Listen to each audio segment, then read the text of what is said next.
Well, the weather is not great here, as you can see in Chicago. Oops, forgot to mute my stream there. But welcome anyway. Happy Saturday.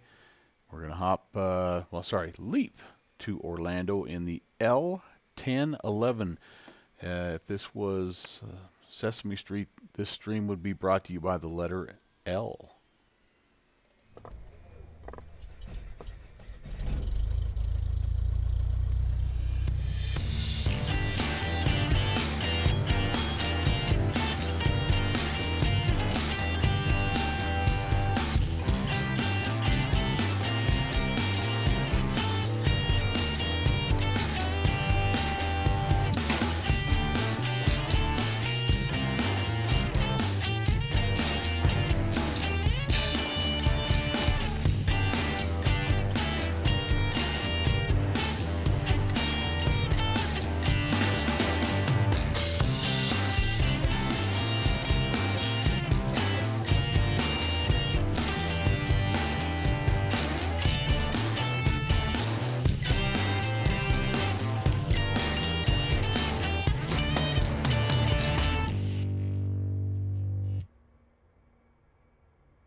And it's good to be back in this plane. It's been a while, I think, since the historic route tour that we were doing, last month maybe. So good to be back in the old Whisper Liner, the TriStar, and we're just going to hop right to it.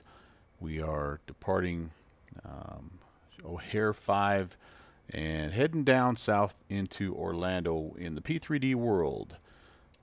This is the American Airlines version of this aircraft, and first things first, do we have parking brake set? Sometimes I forget I don't have any hydraulic power right now, so I don't know that I could set that. Yeah, alright, here we go. Electrical panel.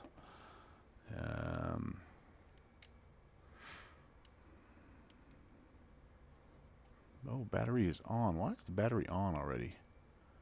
Why is the battery on? I thought we were cold and dark status here, guys, gals. Let me just make sure we are. Cold and dark. Yeah, we are. With the exception of, for some reason, the battery, I guess, is already on. So, that's interesting. Okay, battery on. APU, we're going to go ahead and select external power. Do I not have what? Okay, there, external power on, sorry. We need to make sure that, actually we need to turn the external power on to begin with. Sorry about that, there we go. That helps a little bit. So we are connected to APU power. All right, now.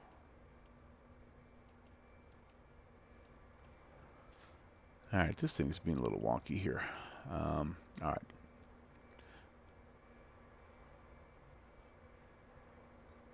Let's roll with it here. We're going to put this needs to be over on B3G1.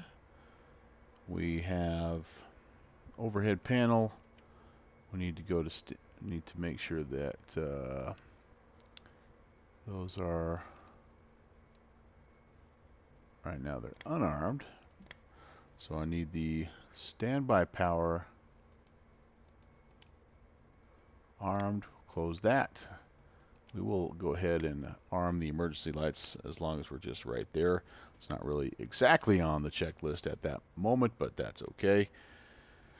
And we need to, let's see, time to pop up into the INS and make sure, actually, that I'm just going to pull this up this way. We need to get that guy warming up, put him on standby. We can go to back to the overhead. Let's make sure that the cabin signs are on here. Seatbelt, no smoking. We're not going to do any GSX. We're not going to open any doors. We need to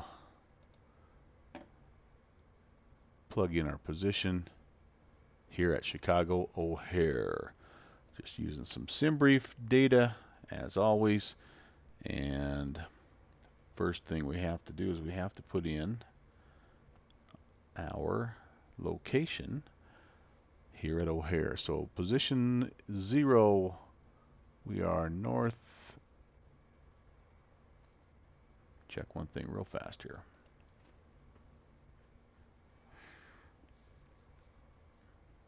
Yep.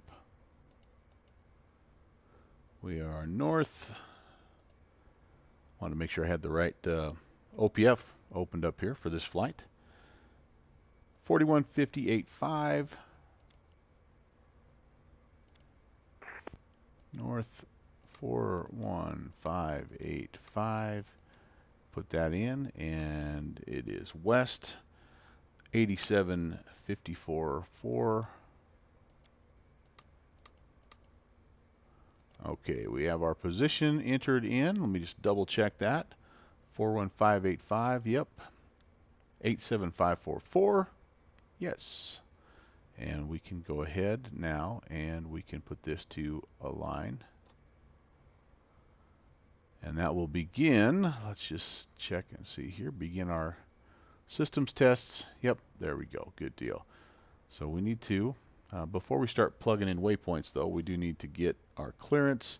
It is a little bit of a lengthy one, not horrible, but this is kind of what we have planned here. I can show you, you know, pretty straightforward, not a lot of craziness. A little bit of weather here that I thought about kind of trying to vector around, because we could have come down here a little bit further to the west and into Orlando, but I think we'll actually be up high enough that we'll miss that business. So yeah, like I said, the O'Hare 5, go Guido, PXV down to Nashville, down to AMG, and in on the what is it, the Sheets, I think it's the Sheets 2.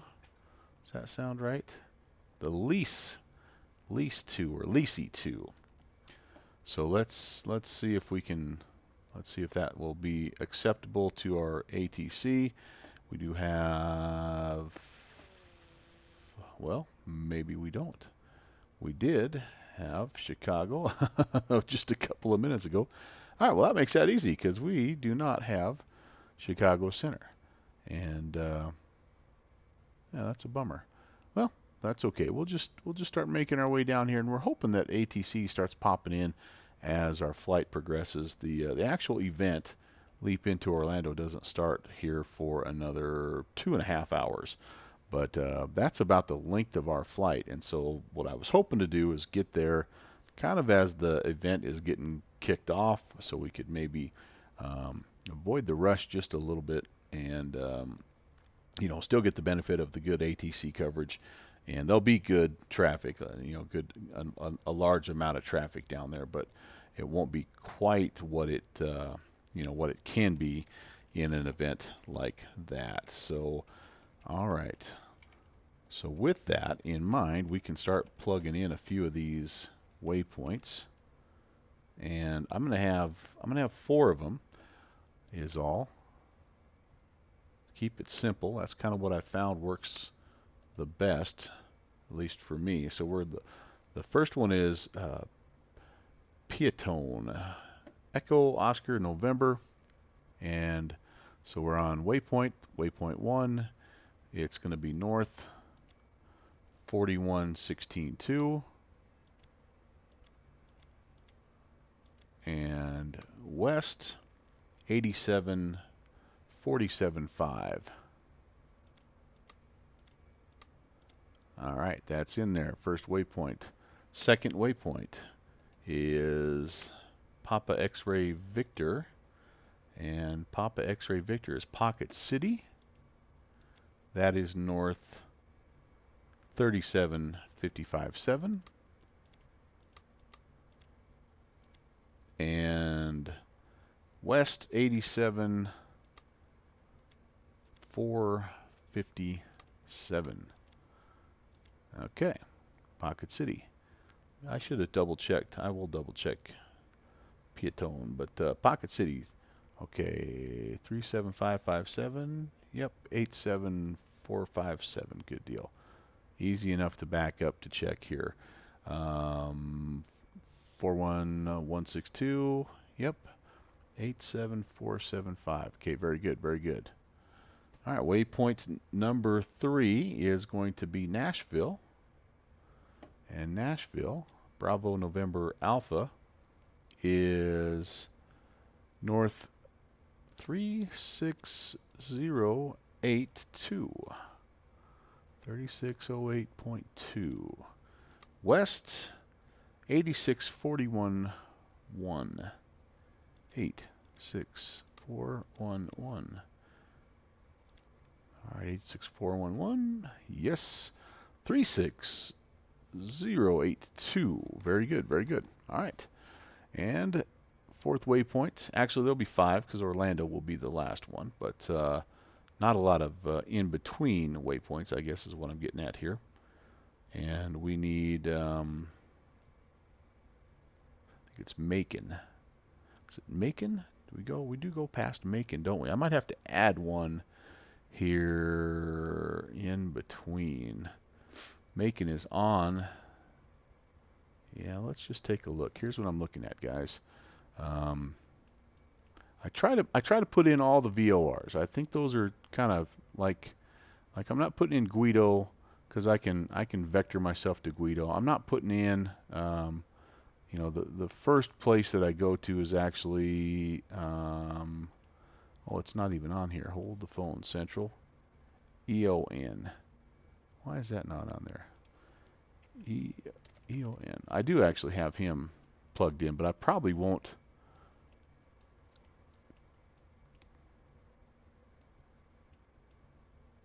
Yeah, there's Piatone right there. That's kind of an initial transition on the departure, 43 nautical miles.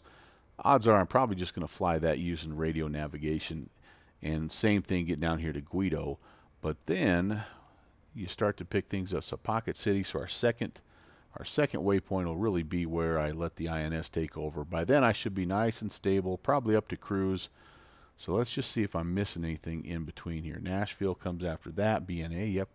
We're along the Juliet 73. Okay, that looks good. And then we're on the Juliet 45. And our next VOR. So actually I need Atlanta in there as well. All right, so I am going to just make a note to myself here that I'm going to go.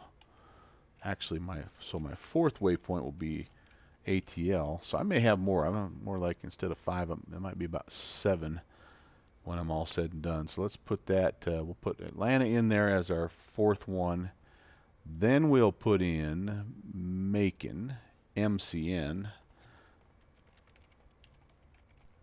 as our 5th waypoint. And then we'll get to Alma, AMG. All right, so that's a little different than I was initially planning, but I'm glad that popped up on my sim brief there, because I mean, it would have been pretty easy just to fly that straight through, but as you can see, there's a little bit of a bend in the airway there, so it's nice to not have to pop in and out of using the SIVA to stay on that airway. All right, so where are we at? We're ready for the fourth one, and we said the fourth one is actually going to be Atlanta. And SimBrief is telling us that Atlanta is north 33377 and west 84261. All right, 84261. 33377. Good deal. Fifth waypoint. Uh-oh. Somebody's trying to do something dangerous around these parts. Macon, right? Macon. Yes, sir. Mike Charlie November. And that is north 32415. and west, 83, 388. Okay. Sixth waypoint then becomes Alma, Alpha Mike Golf, north, 3132.2.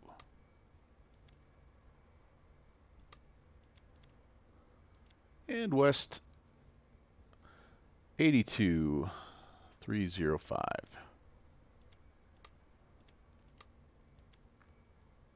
82305. Where am I at? 82305. Yep. 31322.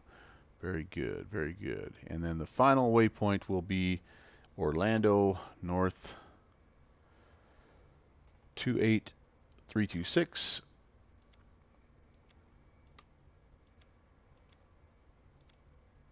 West, 81201. 81201. 28326. All right, there we go. 7 waypoints in the SIVA. That is our route that we're clearing ourselves to fly. And how close are we to being lined up here? Yep, so we're ready. So this one aligns a lot faster than the one in the DC-8 or the one that I found in the the FlyJSim 727. It just is a lot quicker, which is nice because it lets you get to flying that much quicker. Okay. So we have our, let's see here, clearance is obtained and the flight plan is entered. We will put in our transponder code then. It's going to be 2200.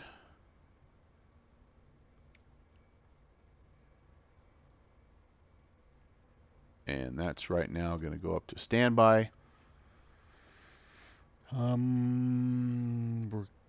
Let's see, flight plan, load manager. Let's see what we need to do here. All right, we need fuel and passengers. Okay, we're going to say passengers are random. And SimBrief is telling us we need how much fuel here?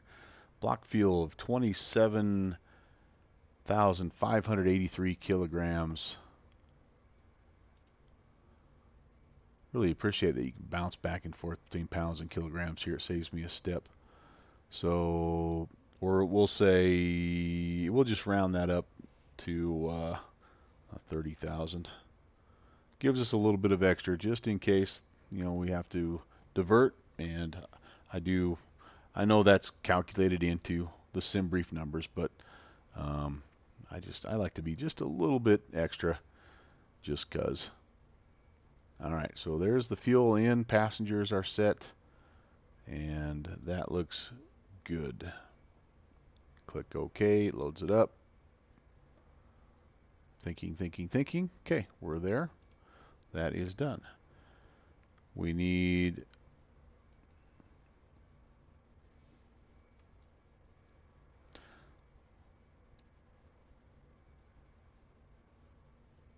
okay, I think we're going to be, that'll give us a VREF of about 150, excuse me, a rotation speed of about 160 and a ref speed of about 150.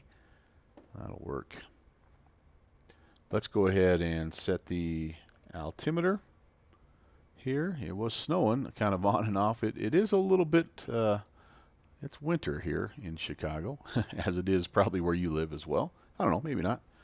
If you're lucky, it's not winter where you live, but we have a few at 2,200. We're broken at 3,100. We're overcast at 4,900.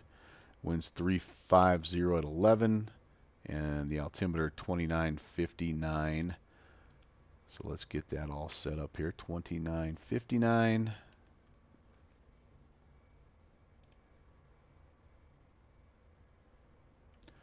Sorry, got to spin that way down.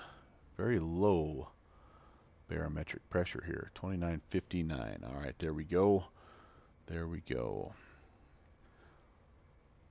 So then looking again, we've cleared ourselves on the O'Hare 5, O'Hare 6, O'Hare 5 departure. Let's just take a quick peek at that. It's kind of a vectored departure, as you can see. If the winds are 350, this is going to be a little bit of a crosswind departure, I guess, unless we decided to go clear down to 4 left, or sorry, 4 right or 4 left. I guess we could try. That's pretty short for us. 8,000, 7,000. I think we'll just wrestle with the wind here and just call it good. I think that'll be. I think we'll be okay. It's 11 knots. It's a little bit to deal with, but I think we'll be all right. So we'll be looking at departing. I guess it really doesn't matter. I wonder what's going on. I wonder what the traffic flow is here. Quick check of FlightAware.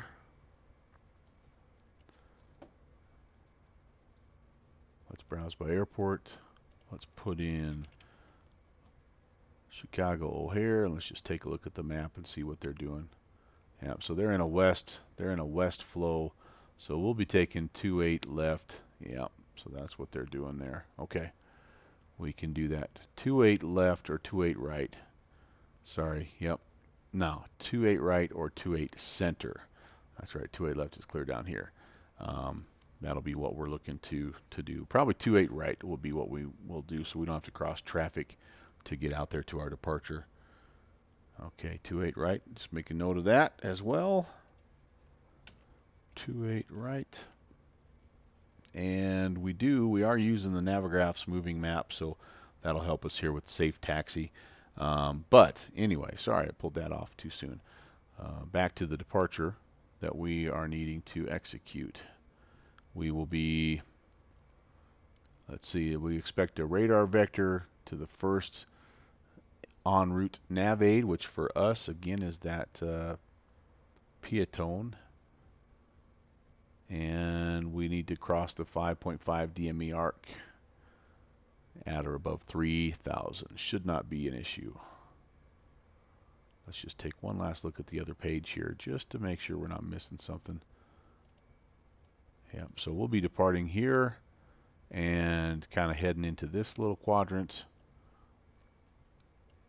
for departures. So for 28 right, standard minimum climb to 1700. Yep, I don't see any other altitude restrictions or anything crazy like that. It does say 5,000, but we would be cleared shortly after departure. So I think we're going to go ahead. We'll be all right. We will set the heading bug though just to match our runway. Boy, I'm really fighting some frame rates right now. A little bit nervous about that. This is a Dojevsky Design Airport and CaptainSim add-on, so it's definitely going to be at the top of the list in terms of making your computer work. But I'm hoping it is a little bit better. We also have weather, which so it's like the triple whammy here. 273 will be runway heading. All right, 273. And again, we will just say altitude. We're just going to rock it right on up. What did I file? What did I file? That would be key here. 330. Actually, what is SimBrief telling us we need to be? 350. I better change that. Not that it makes a huge difference, but let's just be on the same page with our SimBrief, because that's what all my data has been calculated off of that information. And so we'll go right to 350.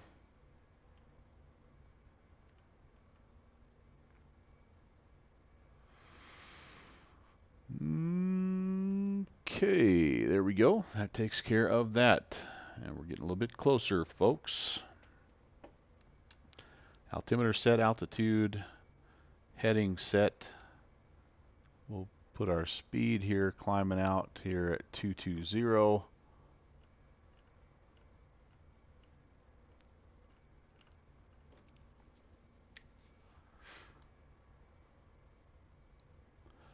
I have been trying to practice using IAS mode on the climb in all of my aircraft that have it.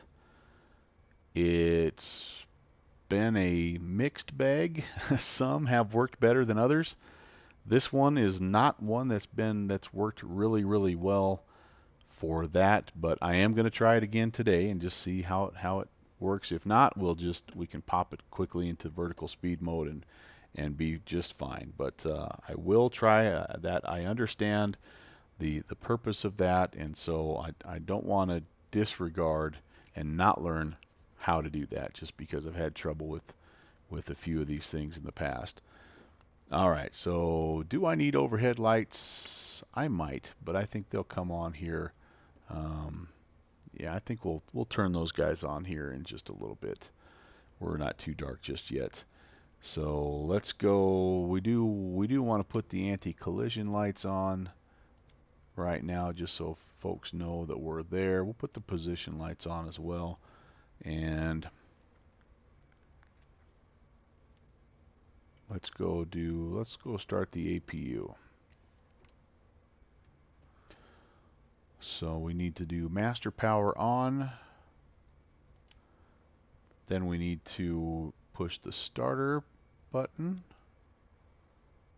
Take a peek here at our NG and EGT as that APU comes alive. There we go.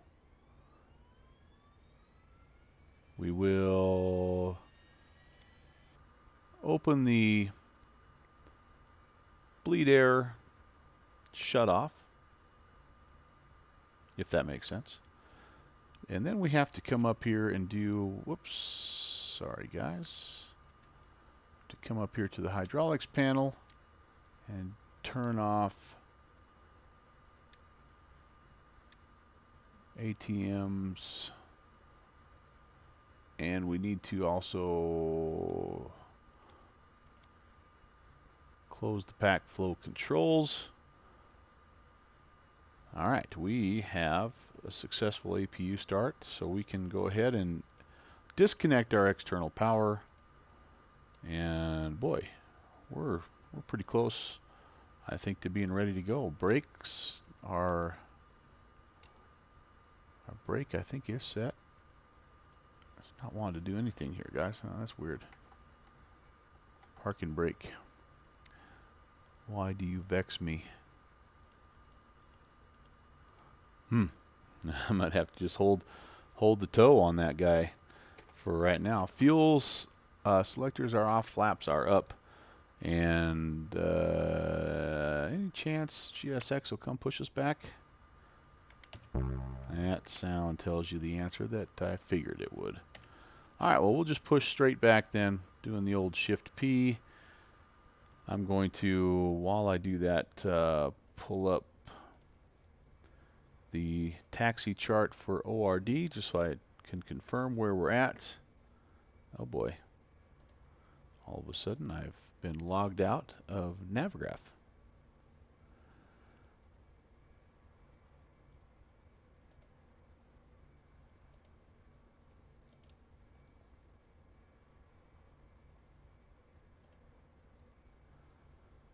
Alright, so I see where we're at.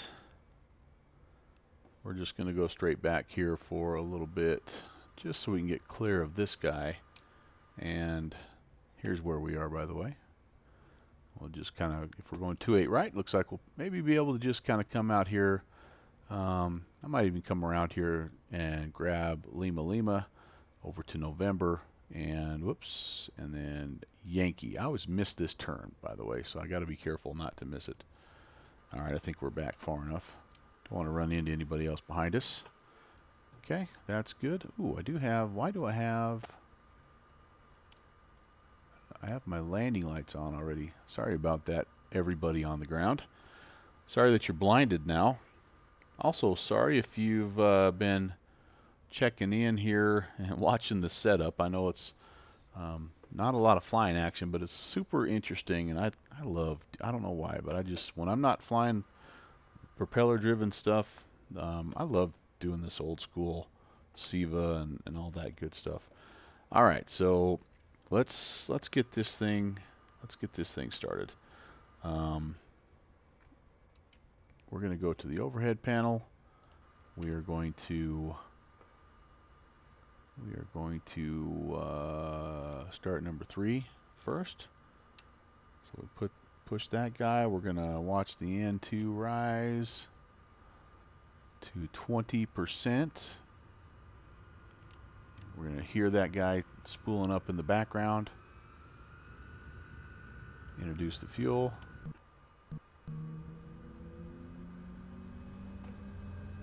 Alright, we are alive. And I have to hold the toe brakes down here because for some reason I am not able to get my parking brake to go. I wonder why. Yep, definitely not. I don't want to start creeping up here. Even when you just start, these engines will start to creep you forward. All right, there's a stable engine number 3. Let's come back up here, do the same thing number 2.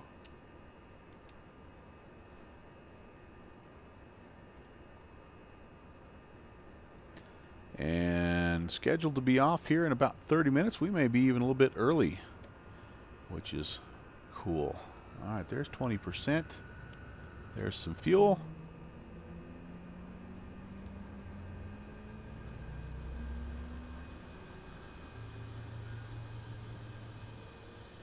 Awesome. That's looking good.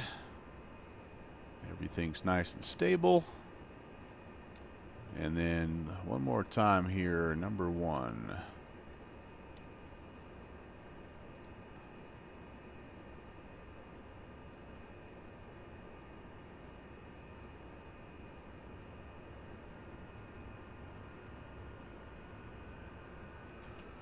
%. Introduce the fuel.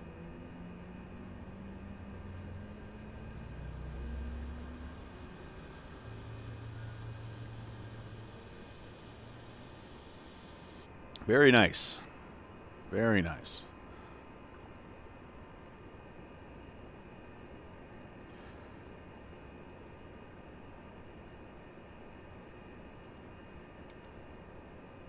With that, we can begin the shutdown of the APU. So we will go over here. We will close the bleed air. We will push APU stop and head back up here to the pack flow controls. Turn those guys back, or close those breakers. Close the hydraulics breakers. And then we need to set let's set our pressurization here. We need to go, we were 2959, so we're going to spin that guy around to begin with. And actually, no, I take that back. Pardon me. We want to maintain a 299 We are going to be at 350. Actually, that was something I was going to look up last time. If you tune in and you can tell me, do you set this for what you want to have at cruise, or do you set this for where you currently are? And I remember researching that a little bit, but I don't remember. Because I think this is the same. I think one of them is what you want at cruise, and one of them is what you want right now, or what you currently are. And I think this is the one that you set while you're on the ground.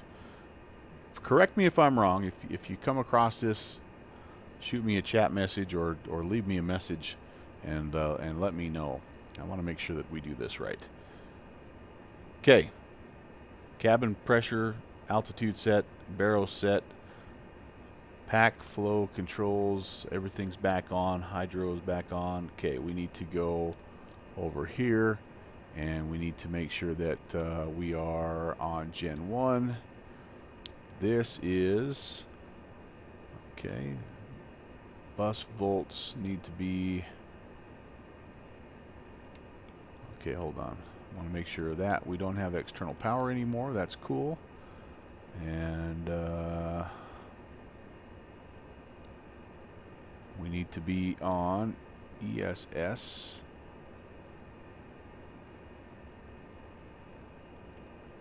Let me get myself zoomed in here where I need to be. Alright, make sure I'm not skipping. Gen 1 selected.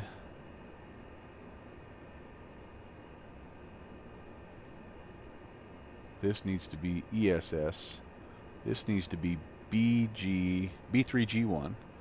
Alright, those all look good. Overhead panel. We better take a peek at the anti-ice. Don't need the center flood just yet. Might in a while, but not just yet. I do think we do have some icing conditions, so I'm going to turn the engine anti-ice on. I'm going to put the wing anti-ice to a manual. The windshield heat is always on, as is the air data. Yeah, those are the probe heats are always on as well. They're defaults to on. Alright, that looks good. Anything else until we're ready to go? Couple things we do need to do.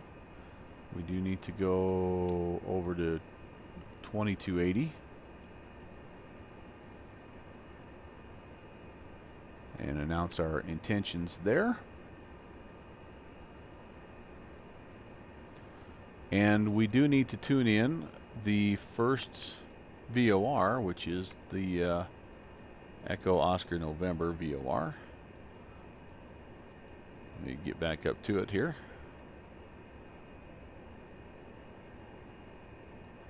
And what do we have? What do we have? Petone 1320. Alright, 1320. We'll put that in.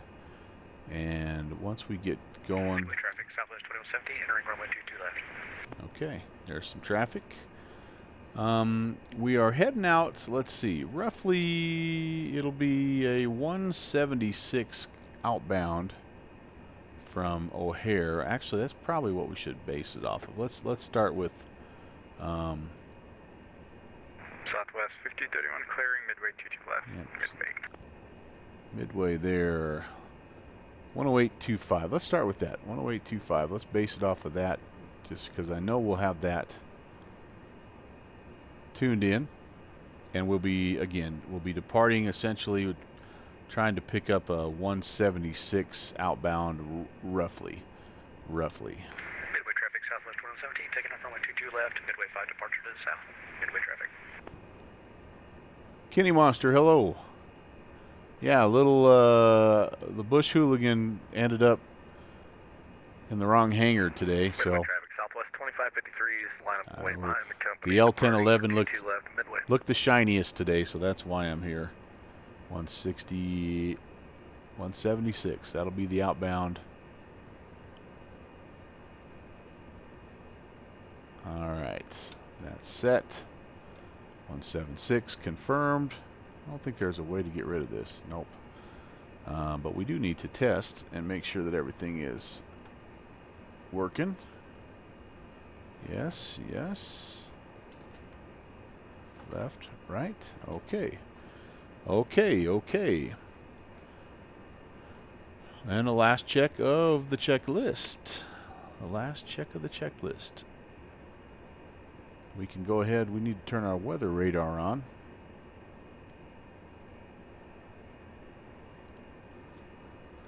And we've checked our instruments.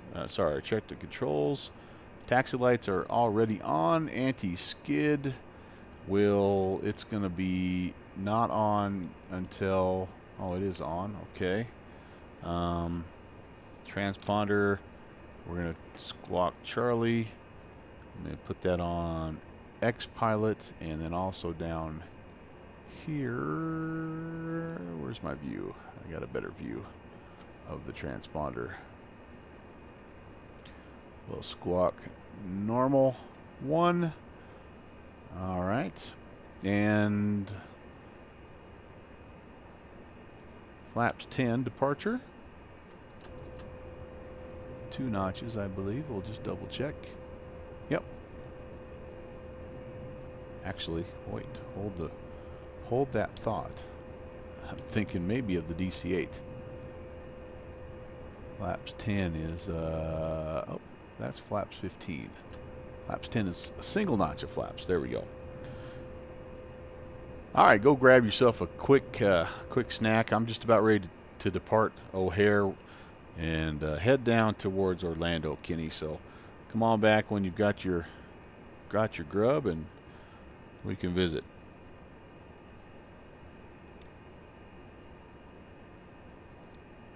How's weather looking right now? Midway traffic, Southwest 2553 is Doesn't rolling. look like 22 it's left, working. Midway. Do I have to turn something on over here? I might have to turn something on over here. I forgot about. Sometimes that happens. Oh yeah, there we go. Weather. Put that on normal mode. There it comes alive. I'm guessing it's going to show a little bit because of all the snow. But okay. Well, all the action I'm hearing is over at Midway, but we'll go ahead and talk because I'm sure there's going to be some guys on the ground here at Chicago as well. O'Hare traffic, American 1300 taxiing 28 right via November, O'Hare. So we'll hang a left.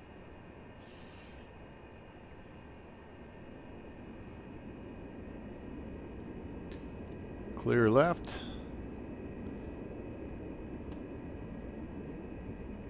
There we go, moving a little bit.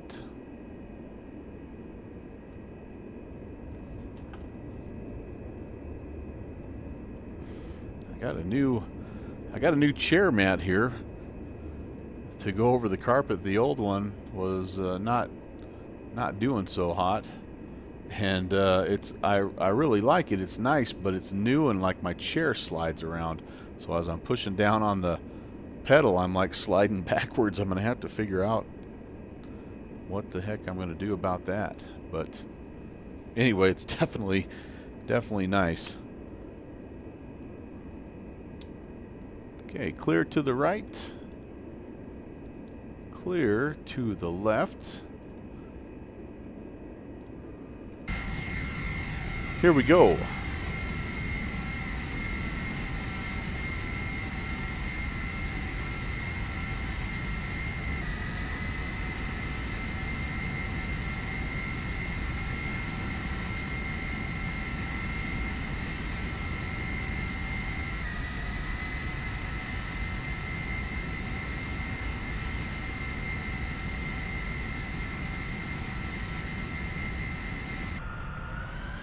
Looking to pick up November. I may have to backtrack a little bit here.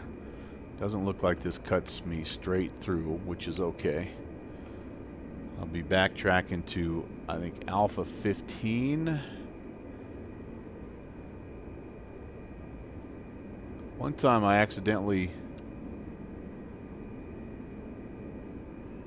maybe I've just done it again. Okay. Whew.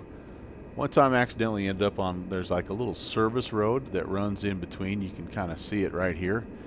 This is not a taxiway. It's like a little place for vehicles, and it might have been the last time I was in this plane. I actually ended up taxiing like halfway down on that little service road, not realizing it. So I'll attempt to stay on the actual legit taxiways. So a little bit of a backtrack, and yeah, we didn't hit Lima like we thought we were going to. But that's okay. This is just a quick left turn on Alpha 15, and then there's November right over there. No need to hurry.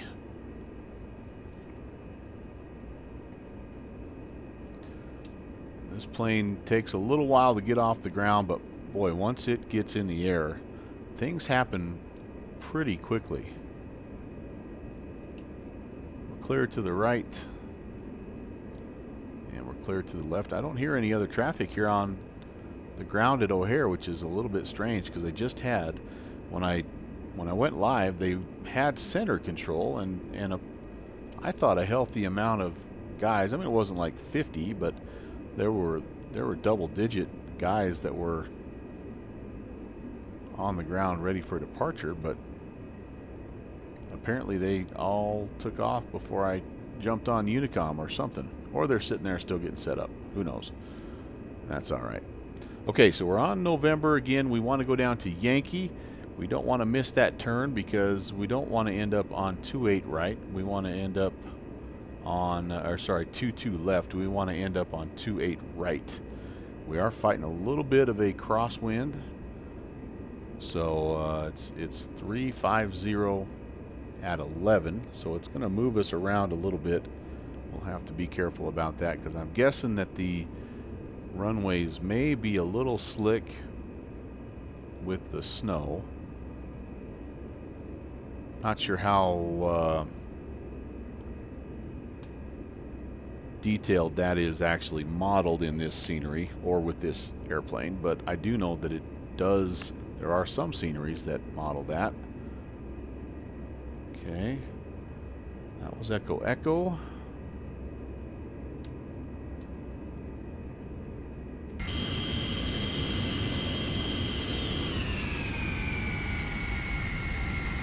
Man, it is clunky frames. Whew.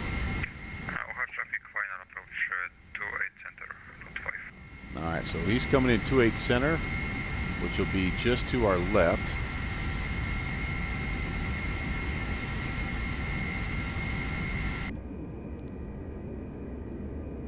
And we are getting ourselves down here to Yankee.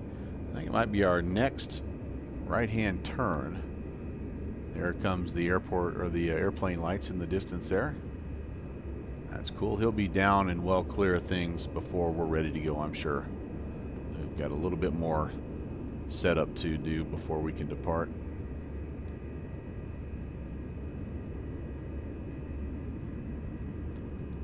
Okay, let's pull back on the power. Slow down a little bit for this turn. Ooh, I got a sneeze coming.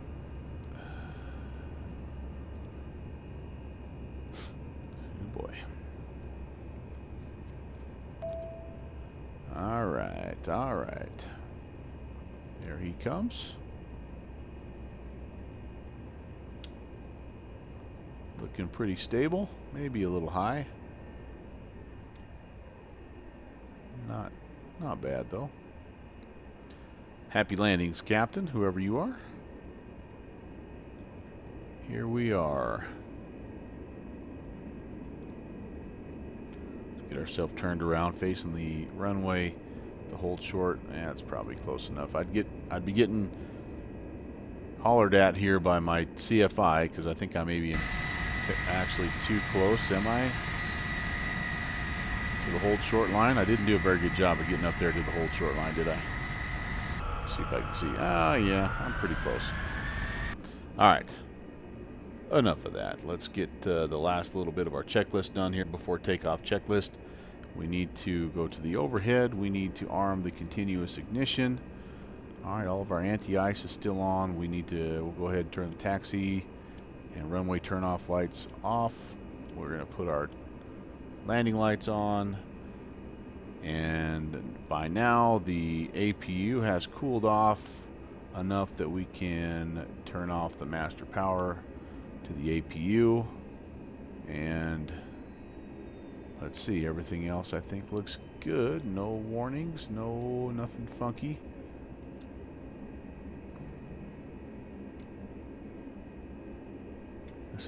This is the worry for me because I have run the I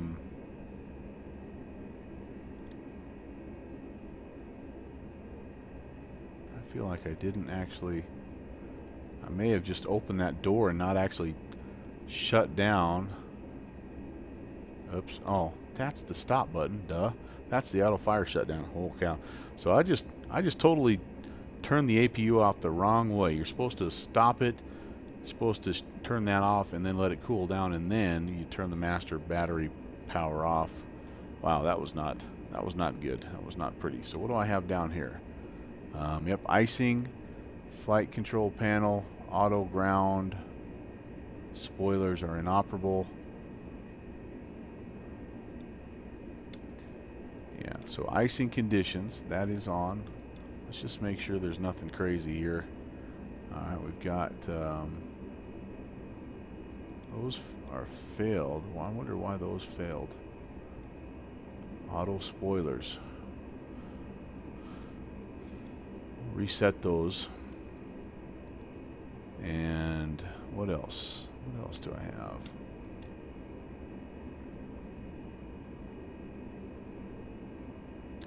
I don't need these lights just yet.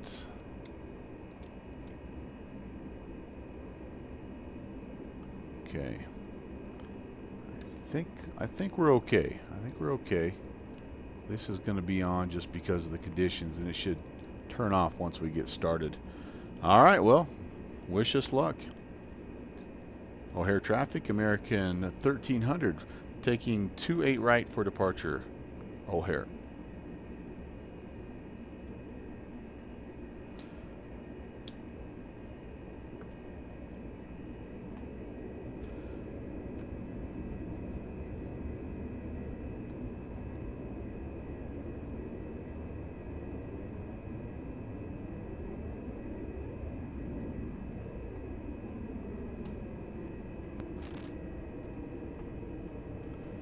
Nobody coming on final.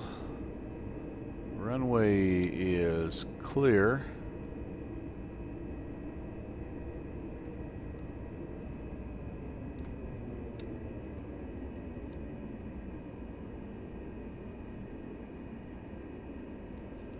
Again, rotation speed of approximately 160. The documentation on the CaptainSim is famous. Famously light as far as that goes, but we've been able to research and get pretty close.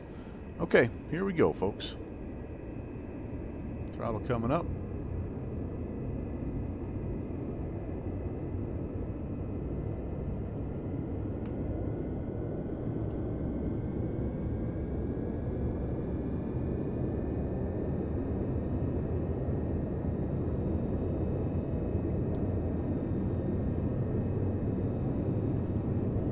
Crosswind. Takeoff power set. Ooh, we are sliding a little bit. Airspeed's alive.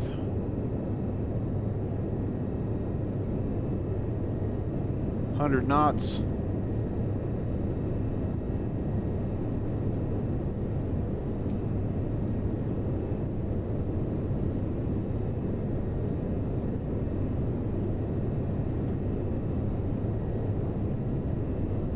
V1.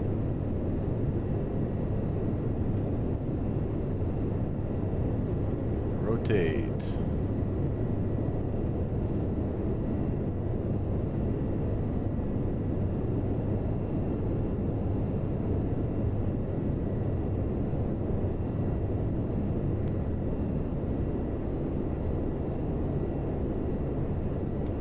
Man, that was every bit of that runway, guys. Holy cow. Positive rate. Gear will come up. Yeah, it was a...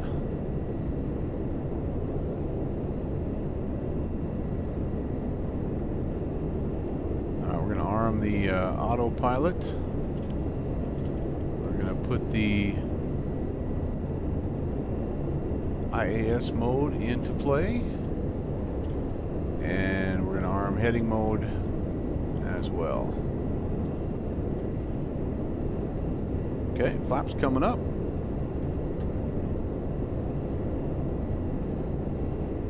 Whew. Hey, Northwest Orient. Yeah, man, I was getting a little nervous there. We were close. Super close. Alright, so we're climbing, and again, I've been trying to use the VS mode, or I've been mainly using the VS mode, but I've been trying to learn how to use the IAS hold mode, and as you can see, you know, it's climbing out pretty steep, but you know, that's kind of what did. I mean, it would really get the heck out of Dodge, man. It was like okay, here we go, ladies and gentlemen. We can't even see O'Hare anymore at this point. It's trying to hold 220 basically, and all right. So what I need to do now is I'd be getting my vectors towards the outbound heading at least. So let me go ahead and spin that guy around. Let's start heading south. We need to pick up essentially the 176 outbound. It's not really an outbound radial, but my guess is that the controller would have cleared us basically direct to the Echo Oscar November.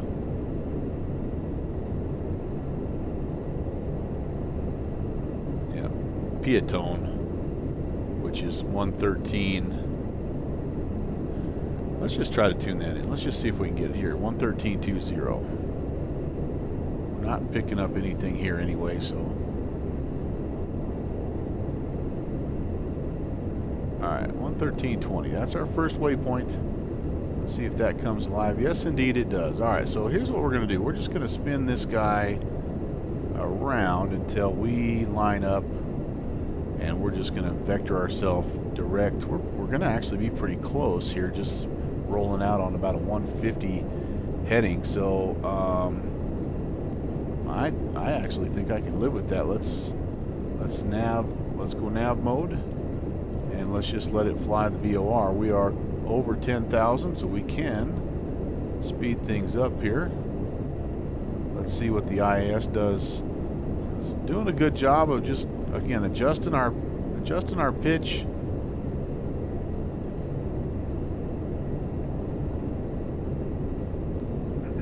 I'll pick that speed up to about 300. Let's see how close we can get. We'll kind of level us out just a little bit as well here. But anyway, Northwest, good to have you along. Where's the Delta Flight 91 livery? 191. Not following you, Kenny. Okay, through 10,000, let's turn off the landing lights. I forgot to put the strobe light on. That's not good.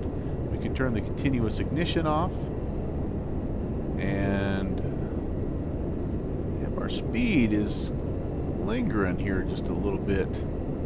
Let's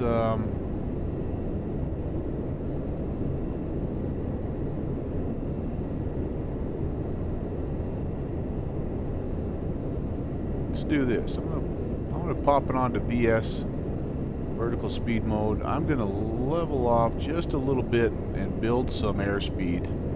Now we're popping through those clouds. That's awesome.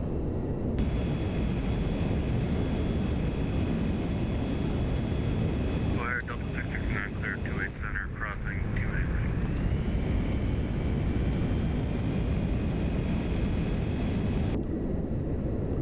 Oh, Delta 191, that was the one that crashed.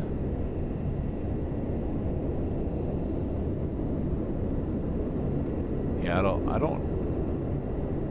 Was that at O'Hare, or I don't? Is there a connection? I guess. I don't know, but yeah, that's pretty sad. All right, I think we're on our way here to Piatone. And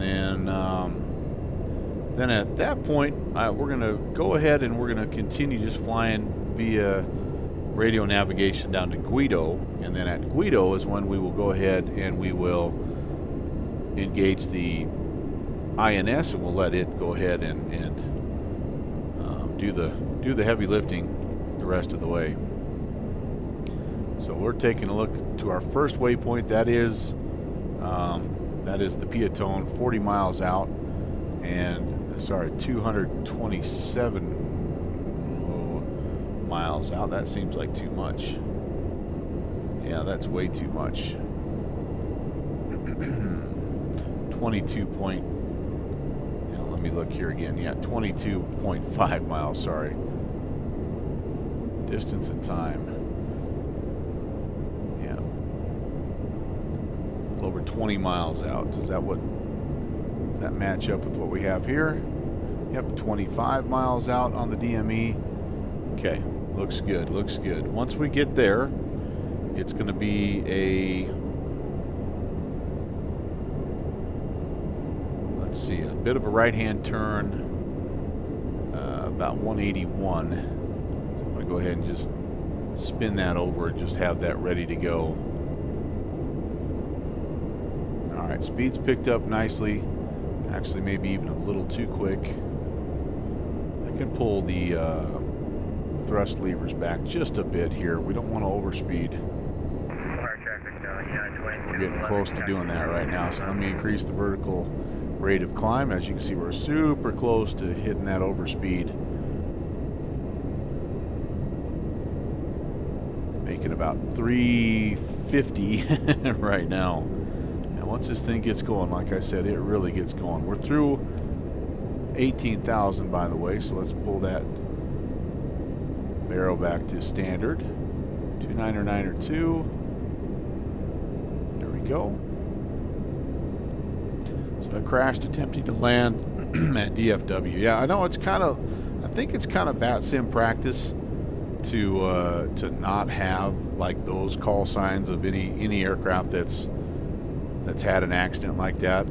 I don't know that it's a hard and fast rule, but it's certainly, you know, out of respect to those guys. I don't know the history of every single aircraft, but that's had an accident. But I think I hear that or read that fairly often. You know, that you try to make sure that you don't inadvertently. I don't. There's nobody on here that would, I think, purposefully do that, but you know, you wouldn't want to inadvertently pull up a call sign like that. Okay, so we're going to take this back off of nav mode in just a second and re-engage heading mode to get turned on our 181. That's going to take us toward Guido. I do need to arm my altitude, so we stop at 350. I've done that before.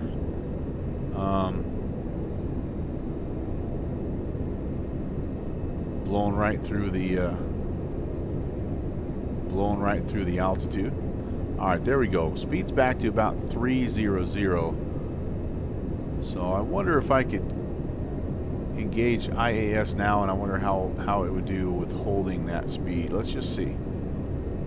The climb out speed, it held pretty well.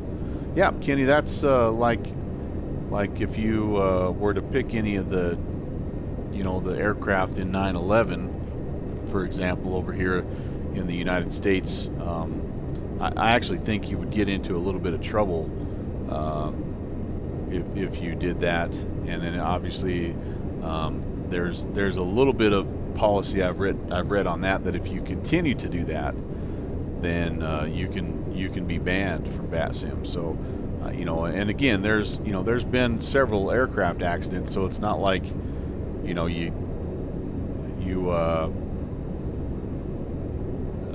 I'm sure there's been people that have inadvertently put, you know, entered call signs of planes that have had accidents. But okay, geez, nav heading. Yeah, well, it's a game, but it's also, I mean, people lost their lives, and I think it's a respectful thing to do to just try to avoid that, you know, and honest mistakes happen, and you know, but I think for the most part, if you can avoid that, I think that shows some maturity in class, and it is kind of what separates, I think, flight simming from other games per se. Anyway, I don't know. Like I said, I don't know that it's a 100% hard and fast rule, but for me, I try to stay away from that as much as I can.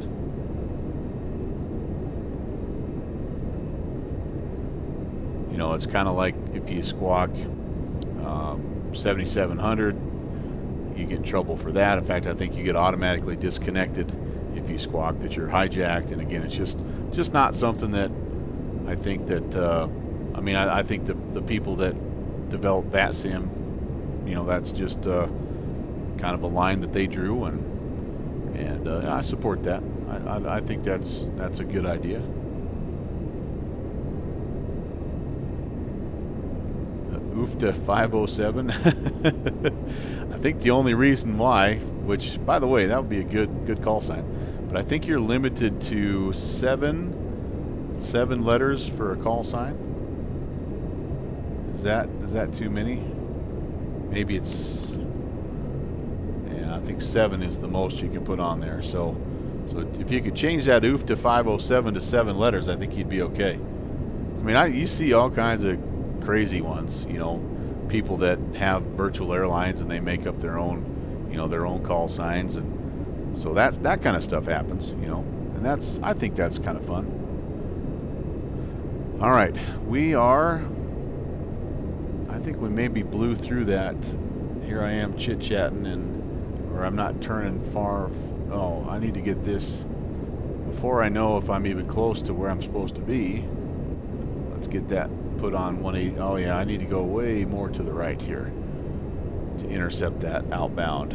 Trying to get myself to Guido and in a halfway stable manner, so that once I get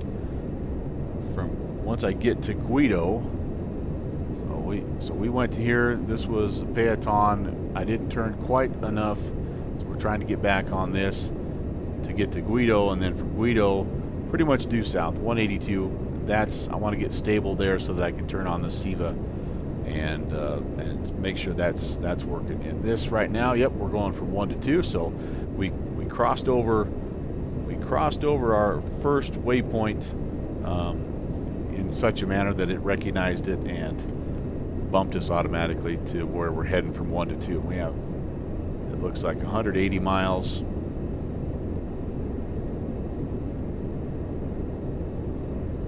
Yep, we're 22 out from that. Yeah, UFTA. I like that. UFTA 507. I think I'd like to hear Ground Point Niner make that call. I think he could make that thing work. Titanium Druid, good to see you. Happy Saturday, my friend. Welcome to Prop Culture. Yeah, I know it's guilty pleasure. You know me. Shiny things. Like I told Kenny, I was heading to the hangar and I accidentally opened the wrong door, and this little girl said, "Hey, let's go fly." So I said, "All right, what the heck." No, I've had this on the radar to fly for a while. I haven't been in it for a while, so, and especially after my untimely sim crash in the FlyJ Sim 727 the other night, I'm like, yeah, I got to get back in a tri-jet and complete a flight successfully. So that's, yeah. Anyway, that's why we're here. We're also hoping to pick up some ATC as we head down to Orlando. That's really the other reason we're flying, is down to the Leap into Orlando event that's actually getting ready to start down there here in about an hour and a half. What does the Batastic map look like? I think we're about to get into some good coverage. Yes, indeed. All right, so we're just out of here. That's us American 1300. And looks like Indy's staying strong. They're online. Atlanta, Memphis, I'm not sure where exactly I'm going to cut through, but they're online. That'll be good. And then I'm anticipating Jacksonville will start coming online here pretty soon, even though the event officially doesn't start until 2300.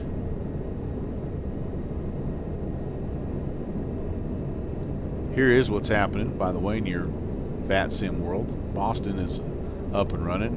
Of course, Cleveland. And it looks like Albuquerque Center. That kind of represents most of what's going on in North America, actually.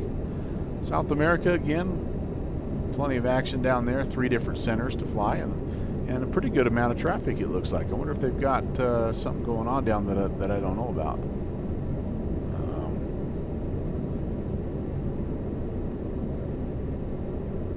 Ooh, ah, you don't see this very often. South Africa. Wow, very cool. I have never flown on the continent of Africa. Okay, Europe kind of starting to pick up or wind down. I don't know. It's getting to be like prime time over there. Well, maybe a little bit late. Looks like there's some stuff up in Norway and Soviet Union, Russia. Sorry, old habit. Yeah, a little bit of action down here. Vietnam, Indonesia. Yeah, Indonesia. So yeah, you got your choices here on a Saturday. Most of the action, though, as you can see, kind of this East Coast swing, and they just had really good coverage down here with DC and New York Center, but those guys have gone offline, it looks like.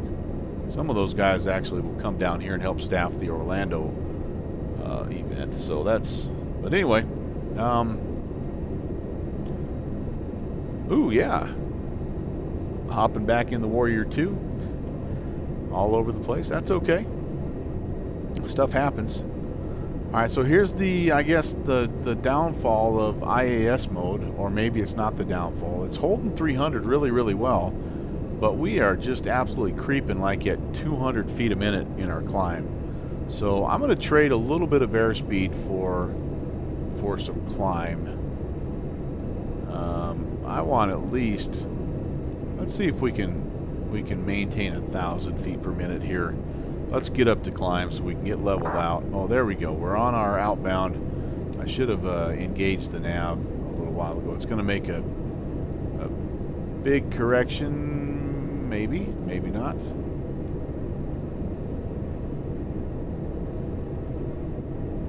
Whoops. 300 is not the critical piece of information here. Let's get going. Oh, there's a contact me. All right, from Indy Center. Very good, very good. They are 1955. Awesome.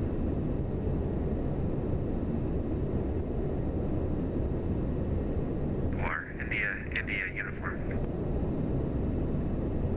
I'm gonna have to give them a little bit of a position report here. Oh, I think I've overshot. Going up to 390. Guido, yes I have. Altitude and say again direct waypoint. It'll be the Louisville VOR, India uniform. So I'm going to do this. I'm going to tune in before I check in. I'm going to tune in Pocket City, 1330. Let's, with any luck, we'll get that guy to come alive. Yes, indeed. All right, that way we can give him a little bit of a report, like we're X number of miles north of Pocket City. We'll keep spinning our heading here. We need 182 as our course.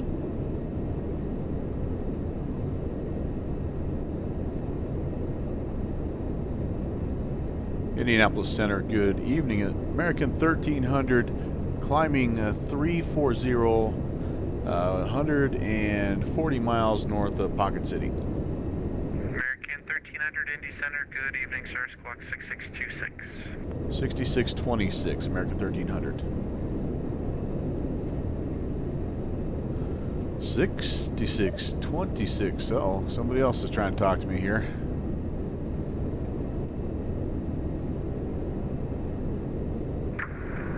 Center, Delta 4003, courtesy call pushing from Delta 4. Alright, there we go, and we are normal. We're squawking Charlie. And 6626, yeah, maybe I read that back wrong. He just sent me that. Position as reported. Climbing through level 340, maintain level 350, and you can proceed directly Nashville VOR. It'll be Bravo, November Alpha. Okay, we'll maintain 350. We'll see if we can pick up the Nashville VOR and proceed direct, America 1300. Oh boy, that's a big ask. That Nashville is a long way away. Oh my goodness, that's a long way away. American 1300, if unable to pick up the VOR, fly heading 170. I will turn 170 and we'll tune that VOR. Thanks for the help, America 1300. Alright, so we're almost there. 170. And Nashville, VOR. I mean, it's a little bit of a shortcut. Southwest 25. 53 is back. The only problem is I can't use the SIVA. Well, I can. I need to. So that's gonna. All right. So one thing at a time. let's tune in. Let's tune in Nashville. 1410. Maintain VFR at below 4,500 for Premier 3. All right. That's not coming in just yet. So for us to use the SIVA, we want to go waypoint change. We want to go from 2 to 3. We want to insert that. I think we could probably. Just curious to see if we pop that into FMS mode and did. Yeah, will that turn us where we need to go? Just for my purposes, how are we going to do, are you going to try to do this visually? I guess just... So how that normally works is, you'll vector me, and just let me know when I'm on the final vector, and I'll... So that's, yeah, that's going to be a problem, and here's what I think is going on. Okay, I'm going to come back off of that. I'm going to stay heading mode 170. Okay. So what I attempted to do here, and this is me being pretty new to the SIVA, so you guys, if you know what's going on, Northwest Orient, TD, if you know what's going on, so this is different than, it's really hard to say direct to waypoint 3. So waypoint 3 for me is, I'm going to double check that, waypoint 3 is, yeah, is Nashville. So when I tune it in this way, I think it might be trying to go to the second waypoint first. Thank you so much for working with us for Premier. Alright, so this is what I think happened, and I'm interested to hear your guys' thoughts here. So I was past Guido here. I was heading south toward Pocket City, and then he cleared me to Nashville, which is right here. So I was going to cut the corner,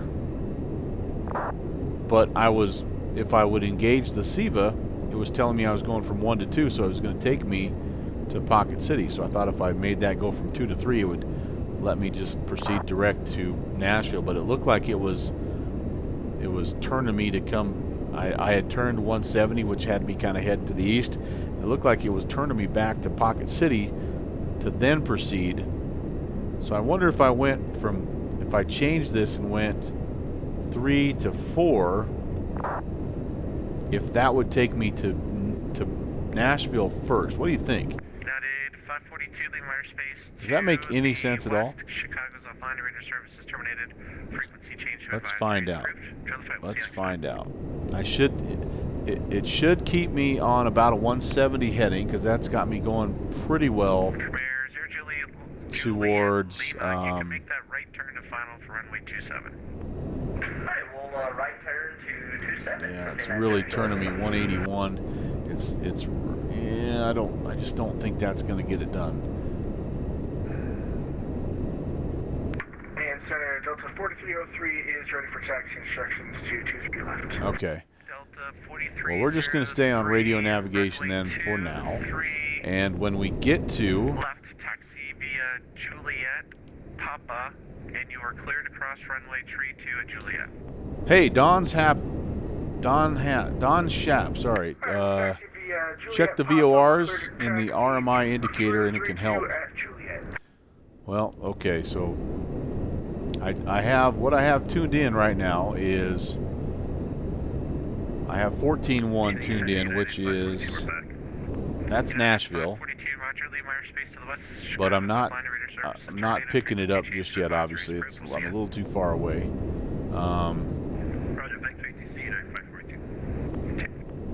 So I'm going to do this. I'm going to go back waypoint change 2 to 3. Insert that. That will at least help me when I cross over. So I'm skipping 2. That's Pocket City, and I'm going to 3. When I cross over 3, that will at least get me kind of back on my course. Is that what you're talking about, Don? And by the way, Don, thanks for checking in. Thanks for the help. And welcome to Prop Culture. Happy Saturday, my friend. I can use all the help I can get in this beautiful old hunk of metal. She's a fickle mistress, and I'm still learning the INS as well. I know just enough, like I say, just enough to get it off the ground and sometimes bring it back to earth.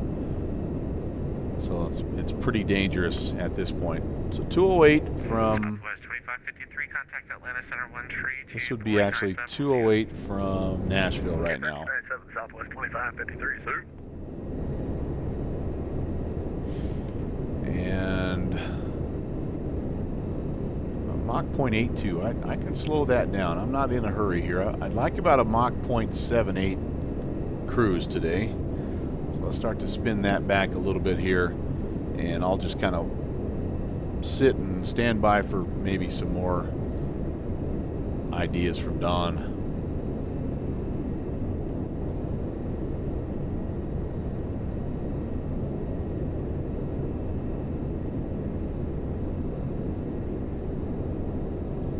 To run on some form of electricity.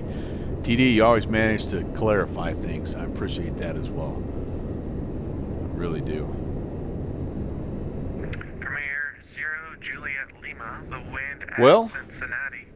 250 at 7. I don't mind flying the whole route via radio navigation, I'll be honest with you, but I do like to just try to make sure I'm practicing some SIVA work every now and again, just to, like I say, just to preserve a little piece of history. Is 240 at 7 on departure, flight heading 210.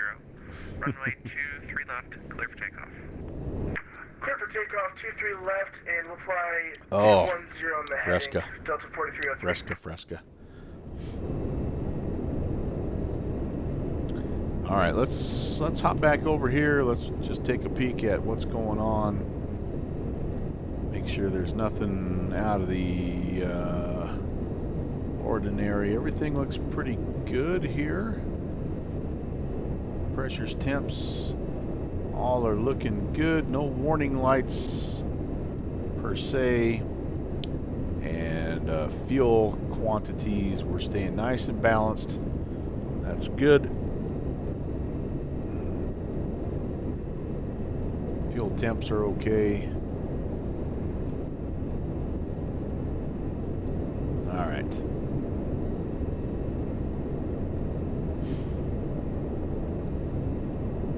So I did do a little bit, speaking of the last time I flew a tri-jet, I did do a little bit of troubleshooting and got, I think I made some progress on my FlyJ7 727, my FlyJSim 727. I managed to find it's called Skunk Craft Updater, which is a nice utility that you can run, and it checks for just essentially to make sure you have all the latest updates to everything in the two planes that it recognized for me were the FlyJSim planes and the Aerobasque Robin. So I think there's more planes that it kind of talks to. It's kind of one of those universal tools.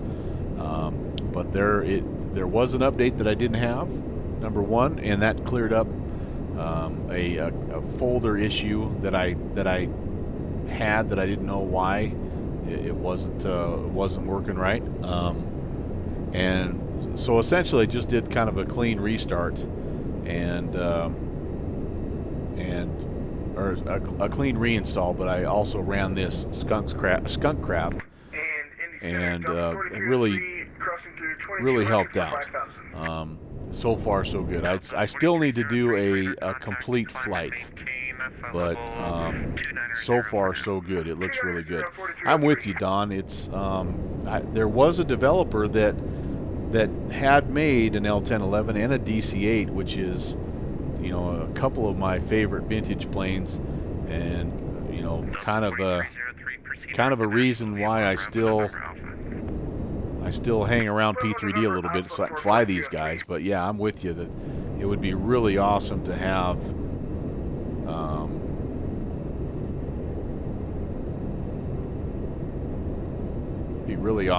this plane an X-plane. I would love it. making a little correction here. We do have the VOR finally active, and we're just tuning. We're just essentially setting our course to go straight to it. I think it made just a little bit of a right-hand turn to correct. We'll see. We'll see how that goes.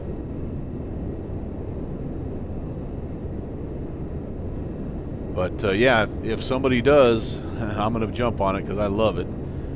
As much fun as the CaptainSim 727 is, and it's a pretty. I mean, I don't know if you fly that one, Don, or not, but it's a pretty detailed,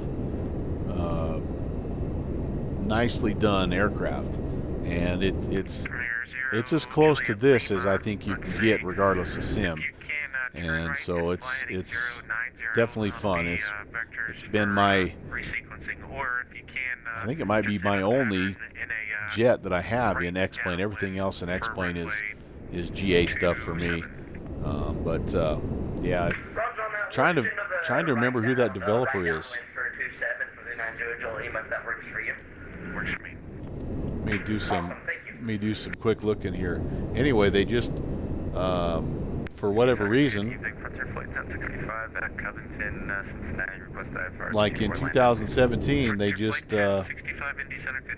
stopped, like they just shut their website down and they stopped selling things.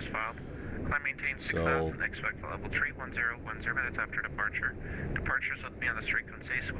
yeah, so there's a post here by Mike Wilson, and I mean it looks beautiful, it looks gorgeous, but when you go into actually into the website, I don't know what happened here, but you go to the xplane.org store and product not available. It's like what? So that's a real shame, because he has, like I said, he has not only the L-1011, but I believe he has the DC-8, and it looks really, really good. So if anybody knows why that is, or what the plan is, or later on down the road, if there's anything that is coming in the future, let me know. DC-9 project, okay. So that's too bad. At least with the DC-9, you can get, it's not, obviously the same, but you can get the Rotate Sim MD-80, which is, essentially a very close cousin, and enjoy that. But there's just not anything like this TriStar. The 727 is its own super fun aircraft, but it's just different. It's just smaller and sleeker, and this is just the ultimate old school,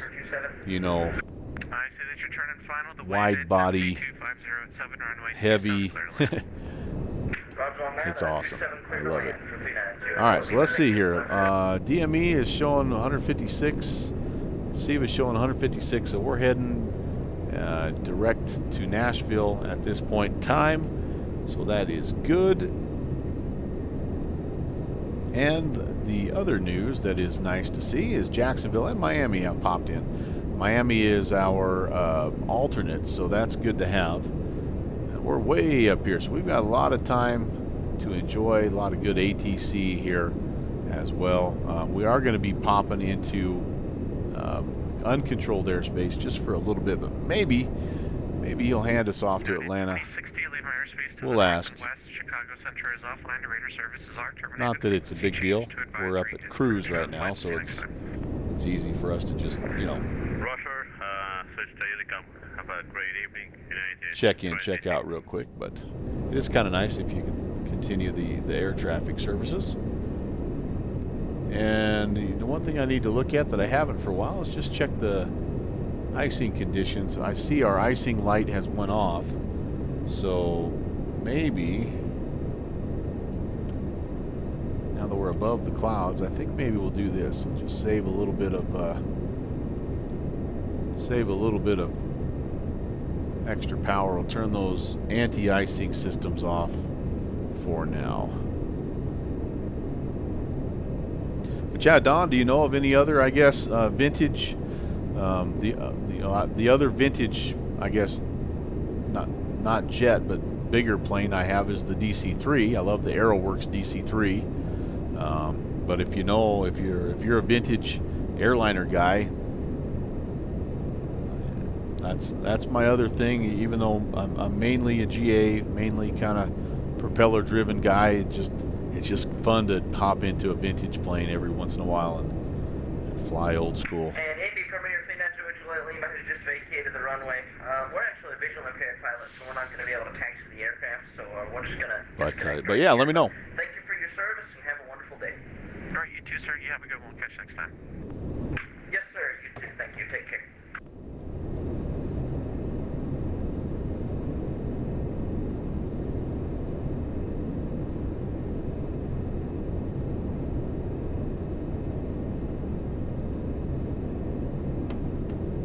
So let's see, what else? Virtual GA. Hey there. How are you?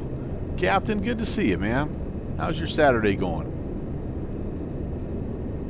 Don owns the TU-154M and the Rotate MD-80.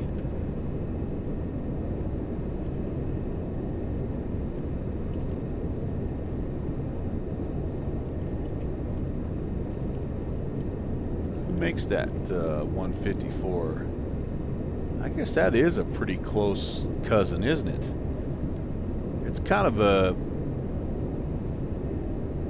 in between this and the 727, isn't it?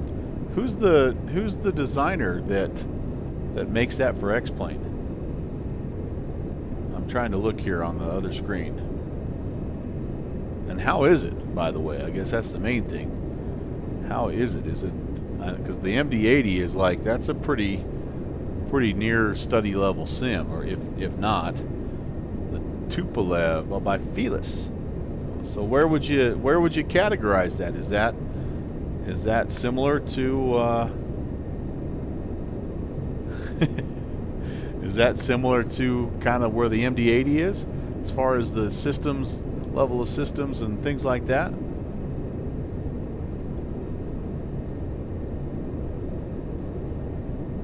Oh, it's got that cool blue panel in the cockpit. That's old school. As old school can be, man.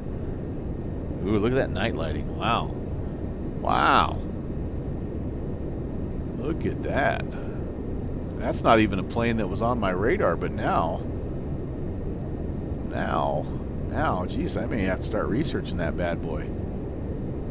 That's a beautiful, beautiful plane. The Tupolev TU-154 on sale, $5 off right now, man. That's a sign. That is a sign. Don't tell Downwind Sim I'm thinking about buying a new airplane. He always makes fun of me for that, even though he's as bad as me. And by the way, Virtual GA, Envoy 4219 Indy Center, good evening, squawk 6625. we got to take it easy on Kenny.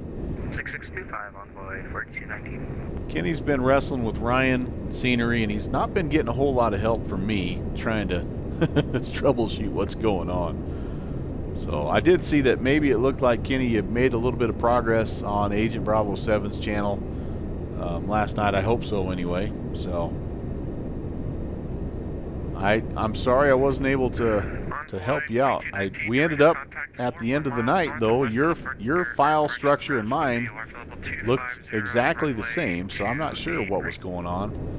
Were you able to get the Open Scenery library downloaded and installed okay?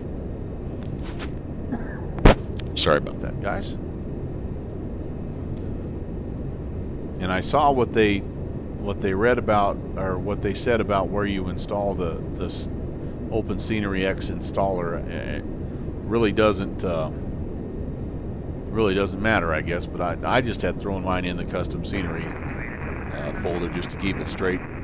If I don't put stuff like that somewhere within the sim, I lose track of where it's at.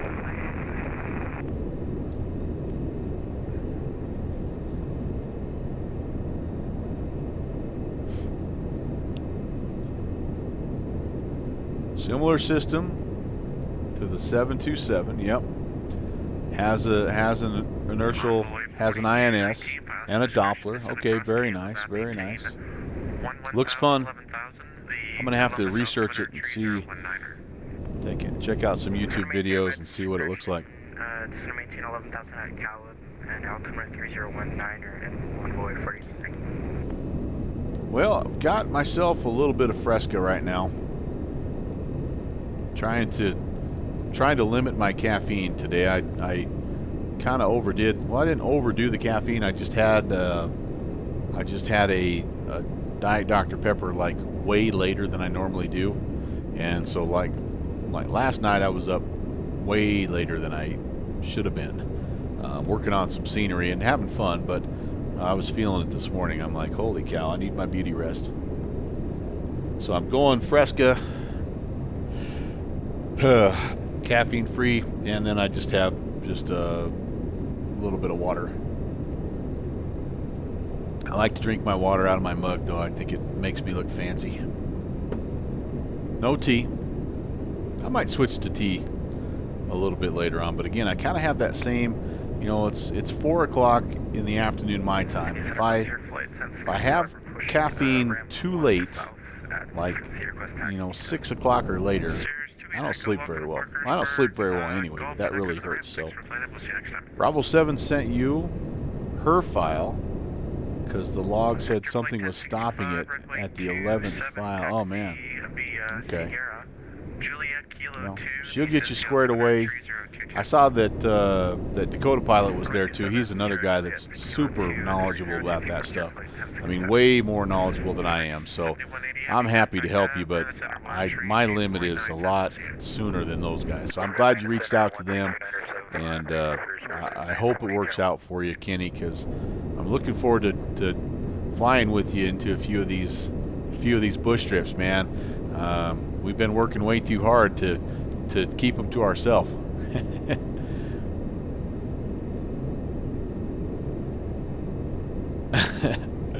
Oh, TDX Navy X nurse, pretty sure biology requires caffeine. Oh man, yeah, I've cut back a lot. I was supposed to completely cut back and not do it, but it's hard, man. It is hard, and I did for a while, but once you just have just that one little soda, man, it's an addiction, man, and you can be a caffeine addict just like you can be an addict to anything, and it's easy to fall off the wagon. So the only thing I've been able to do is not go back to coffee. Coffee was my worst caffeine habit, and I was drinking way too much coffee. So I've moved to tea, which is in some ways a little bit better. I know it still has caffeine and all that, but it's a little bit better. And but I do need to I need to stop drinking Diet Dr. Pepper. That's a huge hurdle. So wish me luck. I'm not doing very well.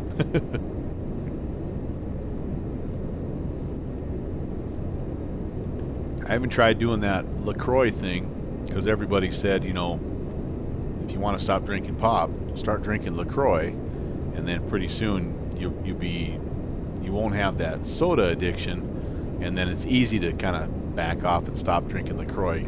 And I'm like, I can understand that because LaCroix tastes like crap. I mean, it's brutal.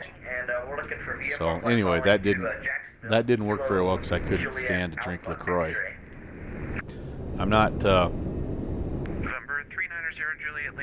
hipster enough or whatever, Gen Z or whatever enough to drink LaCroix, I guess.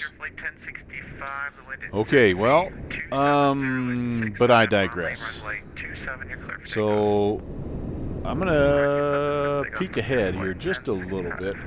Not a lot to stay ahead of at this particular moment, but we will be needing Atlanta Center momentarily, and that is 3295, so we might as well get that guy loaded up and ready to go.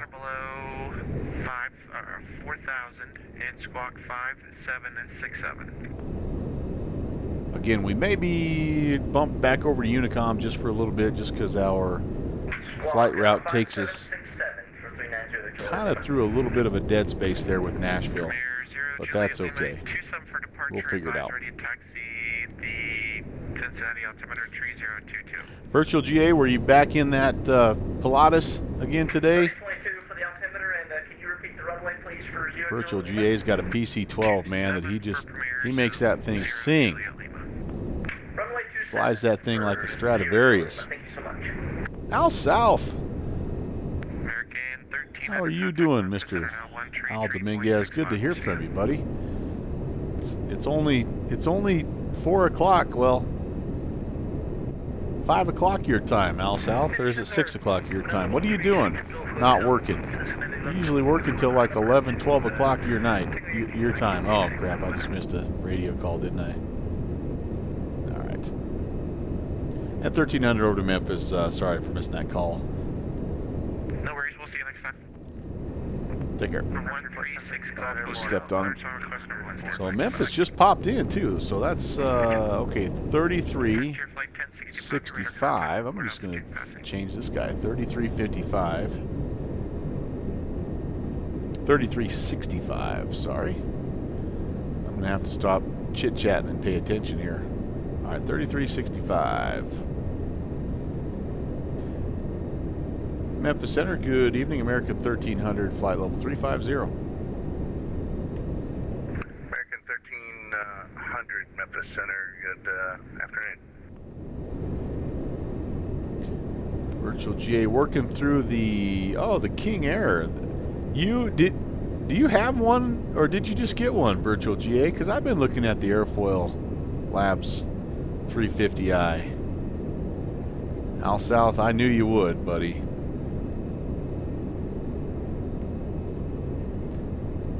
Yep, time to relax.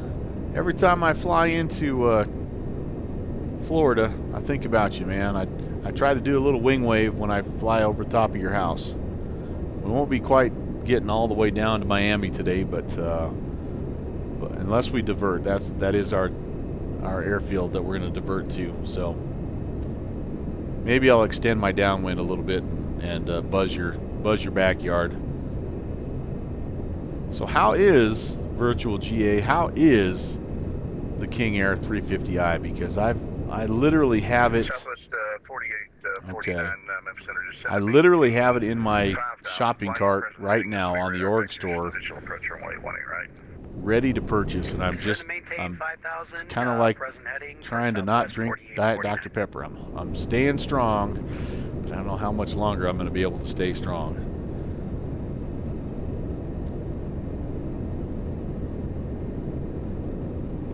It looks really amazing.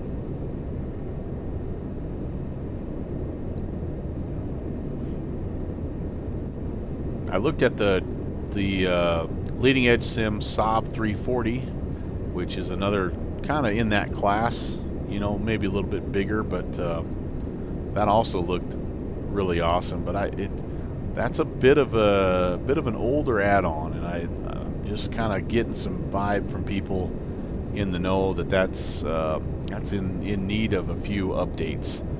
I also know that Carenado has a Saab 340, which has pretty good reviews, but I kind of just feel like I'm ready for another study level bird.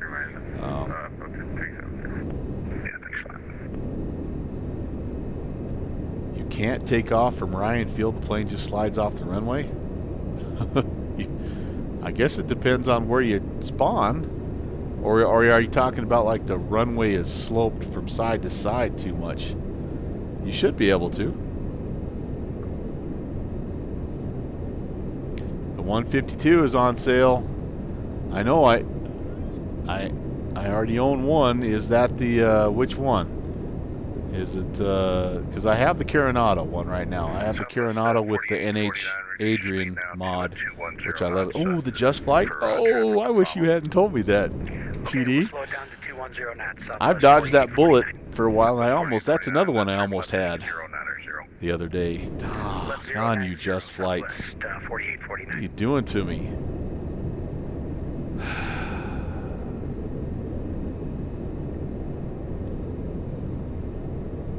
Special price, $26.99. Man, that's...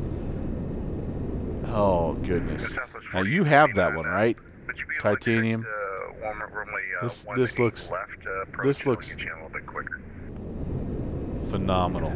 Affirmative. Yeah, Set up for 18 left, Southwest 4849. Look at that beautiful little fart knocker. Oh, man. I didn't want to see that, TD. Darn you.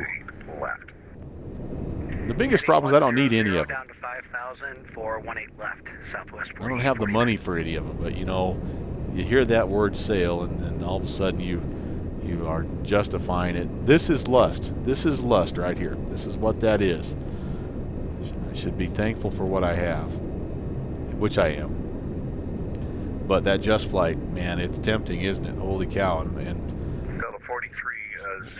when I was looking at one, it was between the Coronado and that Just Flight, and so the Coronado one by itself doesn't match up at all to the Just Flight 152. But what the Coronado one did is that NH Adrian mod allowed it to become a bush plane, and so that's ultimately why I went with that. But I know I'm missing, you know, some systems. I'm guessing that the flight model is a little better with the Just Flight. But that said, I'm pretty happy with what I have with that Coronado. I like Coronado. I do. It's you just know what you're getting.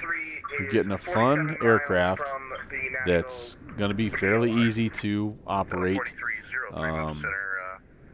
fairly easy to learn, that looks outstanding, and sometimes those are just the kind of planes you want to fly, man. You don't want to, like this was a 45-minute setup just to get off the ground. Sometimes you want that, sometimes you don't. Sometimes you just want to turn the mags on and get going.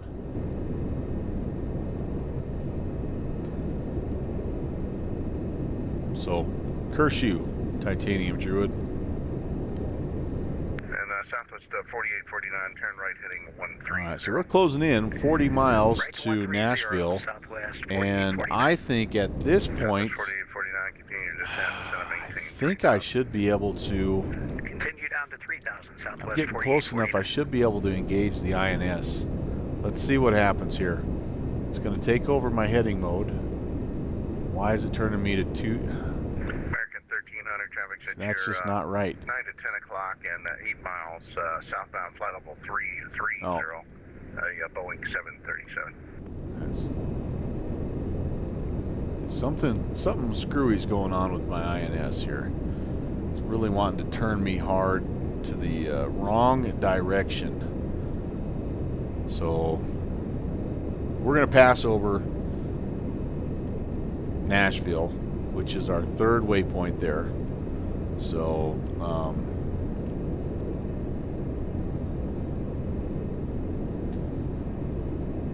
so the Corsair at Ryan Field ain't happening. Do we have the video with Bravo 7 with the TBM at Ryan? I think you can, if you go to YouTube and you search that, you can probably find it. Yeah, it's been a little while, but I bet if you dig, you can figure that out. So Southwest 4849, turn right. Virtual GA, which turbojet? Maintain 2000. Join the runway 18 left localizer. Right 150 down to 2000. I have localizer Southwest. I have a Coronado Phenom 300. If that's what you're meaning, as far as Coronados go.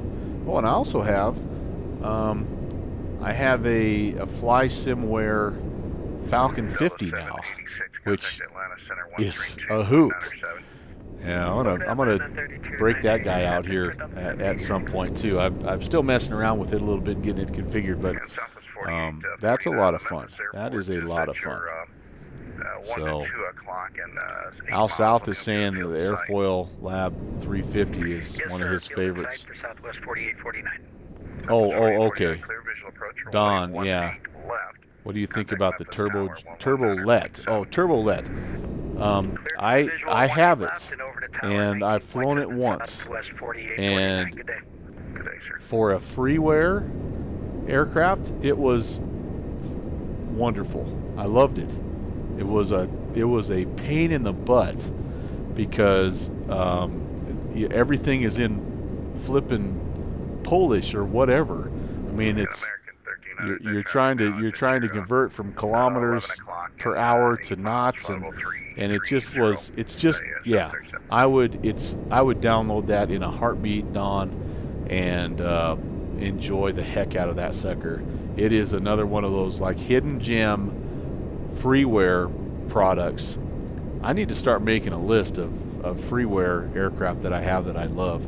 So I just flew one. It's called a Zlin, a Z142, and the guy that made the mod for the Cessna 152, the NH Adrian mod, he helped out in the development of this Z142, and it's a freeware, and it was a kick in the butt. That's called Project Zlin, I think, or Project Zin, sorry. Anyway, that same developer that worked with NH Adrian also has a Yak, a Project Yak, which is another freeware that is also really, really fun. So between the Turbolet and the Yak and the Zin and the Aerobask Robin and the AeroWorks DC3, there are some unbelievable freeware add-ons that you can get in X-Plane. So yeah, I like it. I like it. But like I said, I've only flown it once. I flew it out to Catalina, and so where do you want to go the first time you're really flying a plane that you don't know about? Yeah, Catalina, right? Makes sense. It's the only one go around, but no, good sounds, fun interface. I mean, it's not study level, but it's got enough that it'll take some time for you to get to know. Yeah. So anyway, I would. It's worth the time and effort for sure, Don. Okay. Well, here we go, guys. We're 13 miles from where we're supposed to be, and then from Nashville, we need to be shooting now outbound on the 145. So here we go, outbound, 145 outbound. And I think our next one here is, yeah, Atlanta. So 145, might as well set that here. It's going to be a little bit of a left turn. And then again, once I get on this outbound, I'm going to I'm going to see if this goes from 2 to 3 to 3 to 4, and if it does, then I'm going to attempt to re-engage the SIVA and see exactly what the heck's going on. Roger, switching over to Unicom. Thank you very much for your help. I haven't put the flight directors on yet, have I?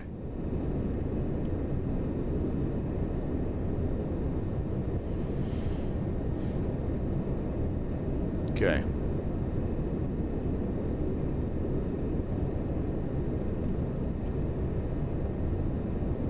All right, 8 miles coming in. I'll probably start the turn here just a little bit early, maybe around 4 miles. It's not a terrible turn, so it's not like some of these turns with this jet you have to start like almost 10 miles out. But when this guy goes down to 4, there we go. I'm gonna engage heading mode and make that turn. Why am I not making that turn? Heading mode. Take that off. Heading mode. 145.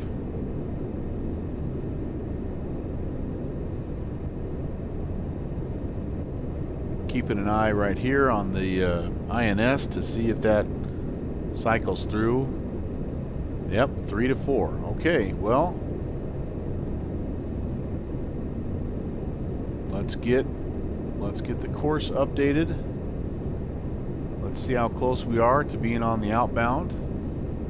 We're pretty well, we're right over the top of it, so we're not picking up anything right now, but okay, not bad, not bad. Let's go 150, and we turned a little early, I guess. All right, but let's give this a try again here, and let's see what happens. So go 170. Oh, so it's really going to correct to try to go pick up that course now, which I'm okay with. So it's 172. I want to at least fly part of this route with the INS if I can. All right, that appears to be working as. Delta 4303, contact Atlanta. Uh-oh, Al South is sharing a couple more here. 132-907, have a good evening. Oh gosh, did I forget to do that?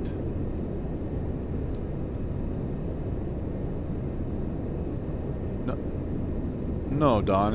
If I'm wanting to use the SIVA, I have to go to FMS, right? And then it controls the heading for me.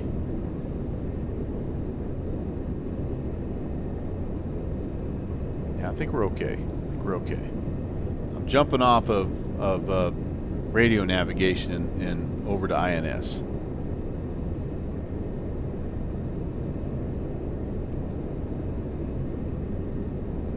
It has been a while though, so it's a possibility that I'm missing something. So the Dornier DO328. Ooh, yeah, and the Gulfstream. Oh yeah, a couple other freeware options. Yeah, sorry man, no, it's yeah, it's tough to see. So that's one thing I like about this INS is it's very simple. You just have to pop it. I've done it where I've left the nav on and that screwed it up, you know, so that's kind of what I have to check to make sure that's off and make sure heading is engaged. But yep, there we go. We're starting to get her lined up there. Appreciate you double checking me. So the downwind sim binoculars, that's right. And Al South, did I show you this? The downwind sim back scratcher. He is expanding his line of products that he offers. I can't believe he's not on here talking smack. Okay, so anyway, Al South, thanks for the share there. There's the Gulfstream. I'm assuming you have both of these, my good man, and are familiar with these aircraft. Can vouch for their quality.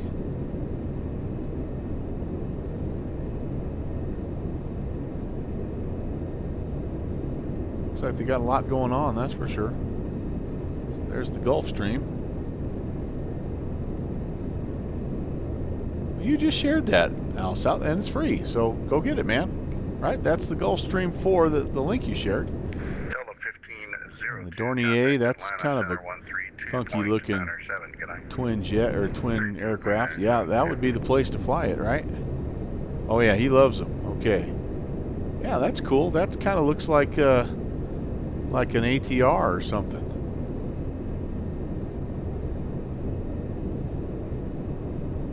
Not seeing a lot of the panels. There we go. Ooh, that doesn't look so good.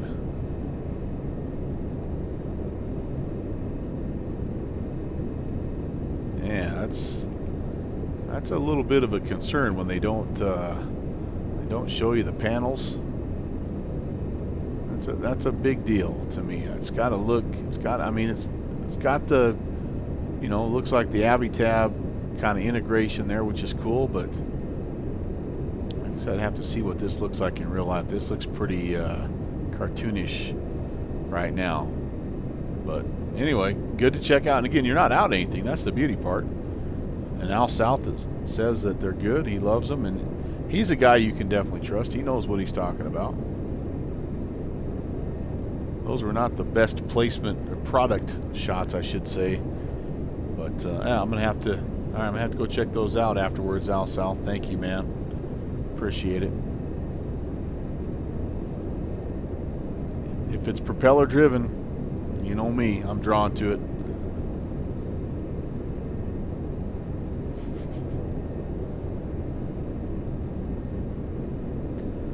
All right.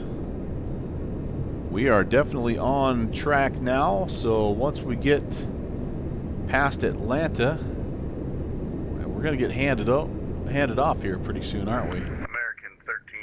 American 1300, contact Atlanta Center 132.907. Over to Atlanta Center, American 1300. Good night. Good day. Speaking of which, lost my V-pilot there. 3295.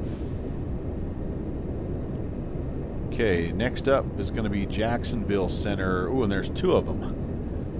So let's put in 3325.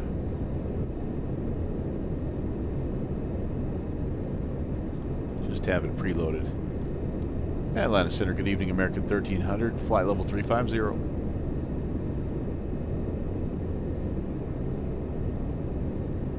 Oops. 3297. Oh yeah, I have that wrong. There we go. Atlanta Center, good evening, American 1300, 350. 2550, contact Indianapolis Center 119.55. I didn't just step on somebody. Indiana Center on 11955, Delta 2550, thank you. American 1300, Atlanta Center, good evening.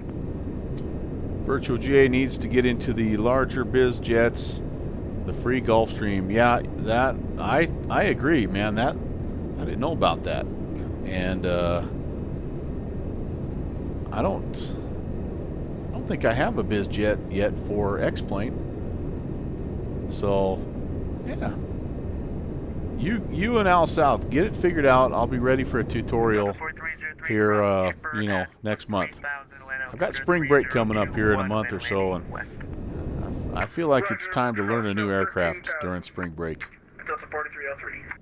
Delta 786, contact Atlanta. I should say learn about. Can't learn a full airplane in just a break, but yeah. Delta 1502, are you making that way you guys can give me a tutorial on not only the King Air 350 but also the Gulfstream. So I appreciate that. Appreciate you guys going the extra mile for me. How are you one?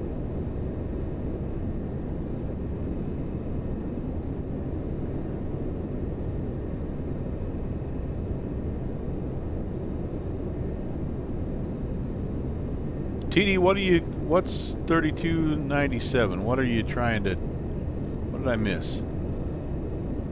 November 42 Delta, DC Center offline, radar service, let's terminate, frequency change approved. The Cool Sky DC-9 for FSX. November 42 Delta, Atlanta Center. Atlanta Center 42 Delta, go ahead. I'm not familiar with Cool Sky products. Radar service is terminated. 42 Delta, thank you very much. Good evening. Things are starting to heat up, by the way, as you might expect. Orlando 65 arrivals. Man, I thought we'd be early enough to kind of beat the pack, but it's not even officially, the event doesn't even start here for another half hour, but 1300 advisory to copy reroute. Go ahead with the reroute for American 1300. American 1300, stand by 1 moment. Whoops. I was ready, he wasn't. He's just realizing I'm slant whiskey right now because he's trying to give me an RNAV. I bet you.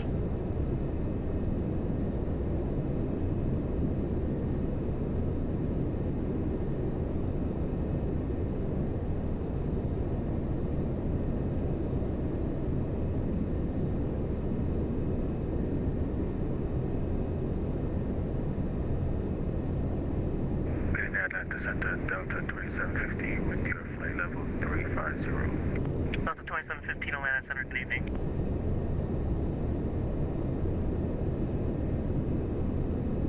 Wonder where he's going to send me. I'm almost positive he was looking at my route, and he was looking at, you know, when they have an event like this, they have kind of preferred routing just because they have so much traffic. But we are unable to fly. Well, I shouldn't say that. You could program RNAV waypoints into your INS, but what a headache. So I always file that we're slant whiskey.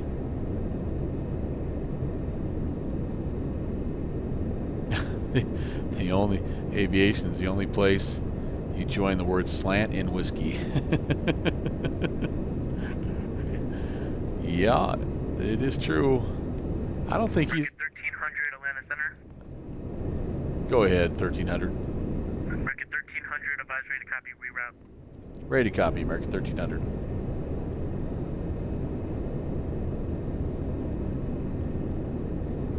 American 1300, clear to Orlando International Airport via direct Atlanta.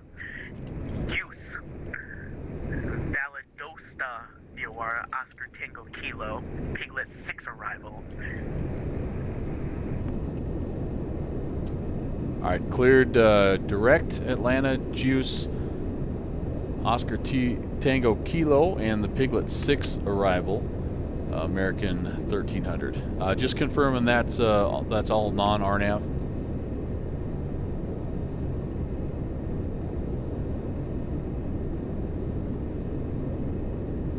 American 1300, standby. Nope, Piglet 6 is RNAV. Can't do it. Can't do it. Boom. Piglet 6. RNAV. That's why I'm on the lease too, because it is non-RNAV. So, yep, you can, I mean, theoretically, Don, you can put in any waypoint, right? As long as you know the latitude and longitude. But, you know, the problem, like with the Piglet, it might not be an issue. I don't know, but yeah. But look at all these points you'd have to put in. You know, yeah, it's cool to be able to fly all that stuff, but as you know, you're only allowed to put in 9. 1300, disregard previous clearance. Okay, we'll disregard that previous clearance, American 1300. All right, that's even better news. Bring me in, vector me. But yeah, so you know, from again, and I'm pretty new to the INS, but like when you fly oceanic with an INS, that's essentially what you're doing. I think is you're copying those RNAV type coordinates, you know, in the oceanic routes, and you're just using the latitude and longitude to plug them in. But it's just not. I mean, it's hard enough to fly this plane as it is. It's because it's a 3-man job, but there's just no way that you would be, you know, popping your INS up and redoing all the, I mean, entering in new lat and longs, and I mean, it's just not realistic, I guess. Yeah.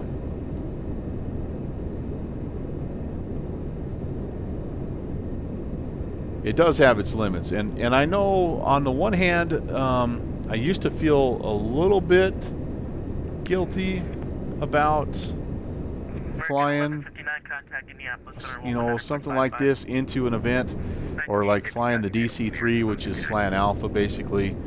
But I know a couple controllers, and they actually said they kind of like that. They kind of like the variety and a little bit of a challenge, and you know, trying to work through that problem. I mean, it's one thing if you're like, it's gonna be, if I do end up ever doing across the pond, it'll be either in this plane or it'll be in the DC-8, and I'm sure there's gonna be some kind of ahead of time stuff that I'm gonna have to set up with the controllers. But for something like this, where, I mean, it's getting busy, but it's what do we have, 50 arrivals now, 76, so it's getting there. But that's not, you know, 1 or 2 guys that aren't flying the same RNAV. That's pretty manageable, I think.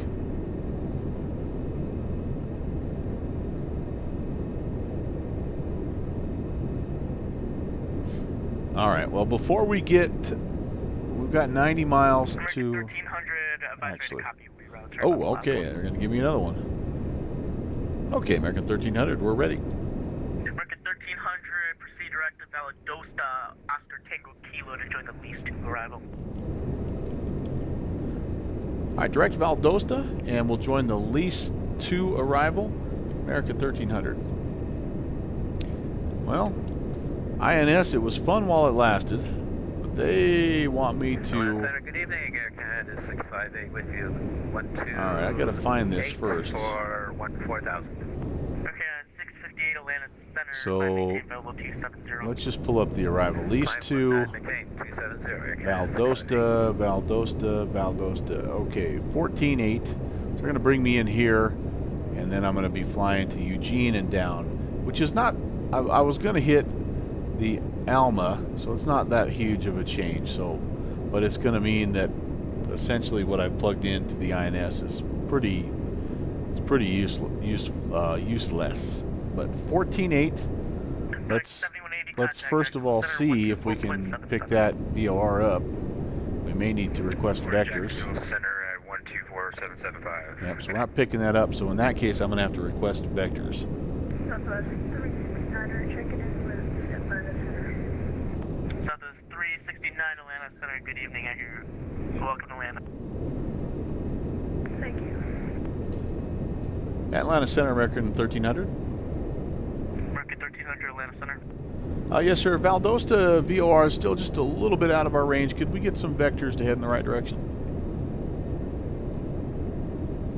Stop it.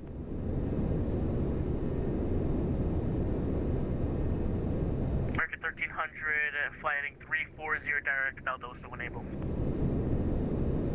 Confirm 340. Okay, for American 1300, that's going to be heading 160. Sorry about that. All right, 160. Appreciate the help, American 1300. Yeah, I'm like 340. That takes me back to the north.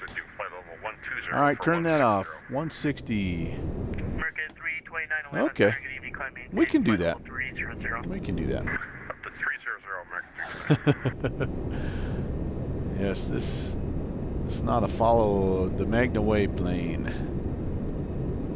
All right.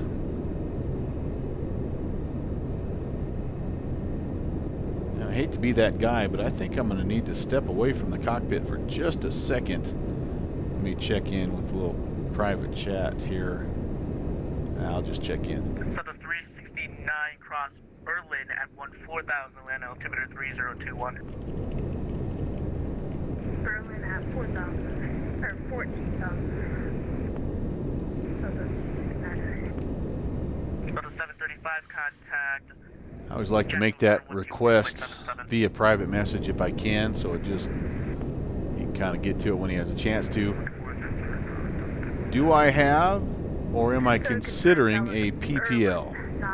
Yeah, virtual GA. There was a time when that was in the works, in the cards, but now not so much. I think I've kind of wrapped my mind around the fact that I'm probably never going to be able to do that, which is okay. I'm fine with that, but you know, never say never, right? Never say never. 64 Atlanta Center, climb maintain level 390. All right, I've sent him a message. I think we're good to go. I'll step away and be back here in just a few. In the meantime, I'll let you enjoy the sights and sounds. Juliet Lima, Atlanta Center, good evening. Atlanta Center, good evening. Southwest 3709, Birmingham, clear to Orlando. Southwest 3709 Atlanta Center, clear Southwest, standby number 1. Number 1, 3709.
contact Echo Center 124.77. 2477 American 239, thanks, have a good one.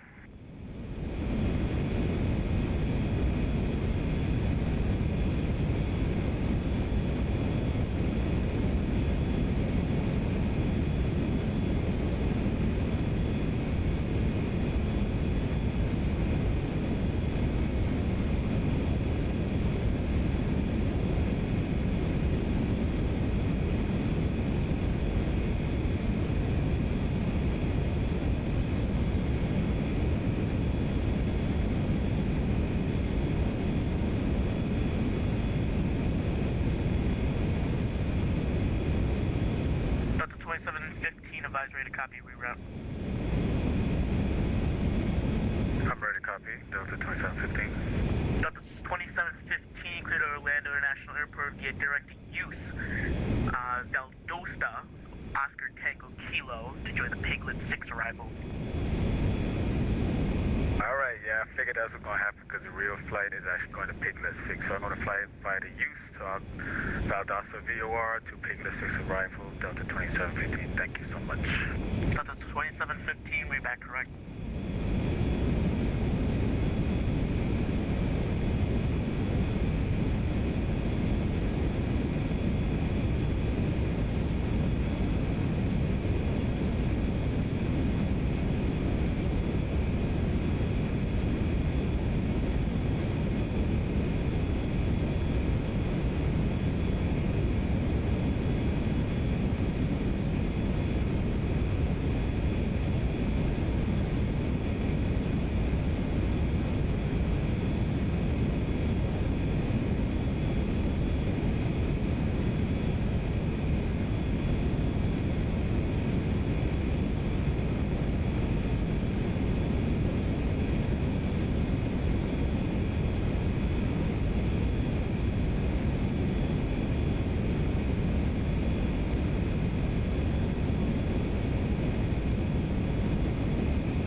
Delta 2104 is coming up on 10,000 for 14,000. Delta 2104, Atlanta Center, climb maintain, flight level 330. Climb maintain 330, Delta 2104.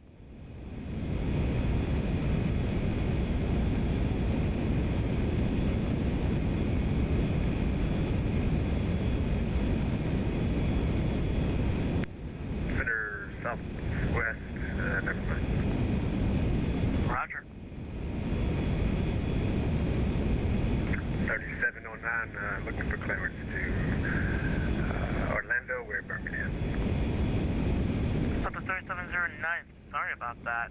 Just give me one moment, I'll get your clearance.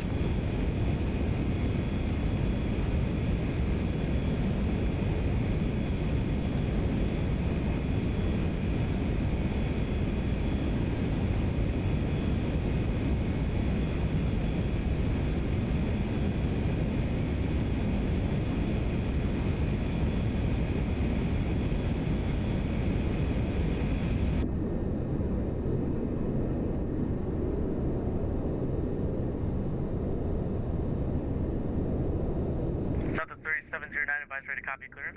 We're ready to copy, Southwest 3709. Southwest 3709, clear to Orlando National Airport via radar vectors to Compton as filed, maintain 10,000. Expect flight level 350, 10 minutes after departure. Departure frequency 132.907, squawk 2076. The Okay, vectors the GUP 10,000, 350, 32.975, and we're squawking. Oh, we didn't get the squawk. Sorry, Southwest 3709. Hey, I would have been back sooner. Sorry. I way overfilled my hot chocolate, but it'll be worth it. Thanks for telling me about the mic, Kenny. So let's see. Virtual GA is loading up the Gulfstream and has discovered that it's actually classified as an airliner. Interesting. Kenny Monster is 1300 to left heading 0, correction, left turn heading 100 vectors for sequencing. left turn 100, American 1300. Boy, if they're already sequencing me clear out here, holy cow. That's telling you that the traffic is picking up. Anyway, Kenny, yeah, you're discovering what all bush pilots know. Yeah. X-plane is kind of cranky with us, but that's okay. We get it figured out.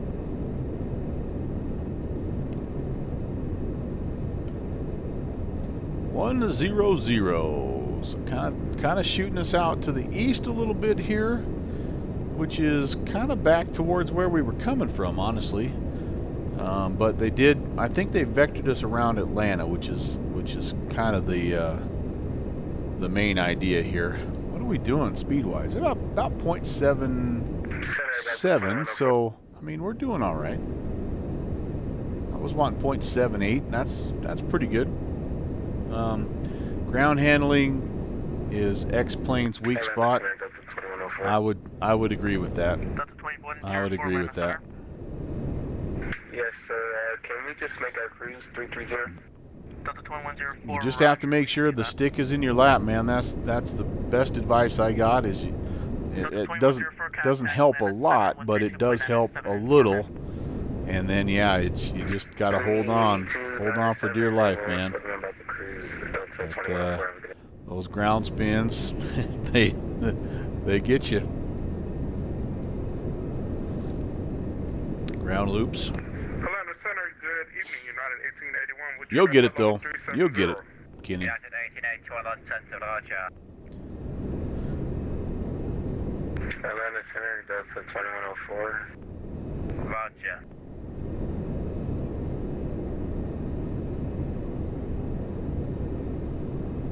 There we go. Speed's coming back up there at about 0.78, which is pretty standard. Atlanta Center, Southwest 777, passing level for 14, 310 assigned speed. Southwest 777 Atlanta Center, climb maintain flight level 370. Yeah, it looks like they're trying to vector us. I don't know. We're almost direct to Atlanta right now.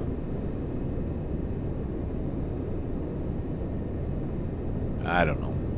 We're causing this guy a little bit of work. That's all I know. Which maybe that's a good thing. Again, I think they like that for the most part.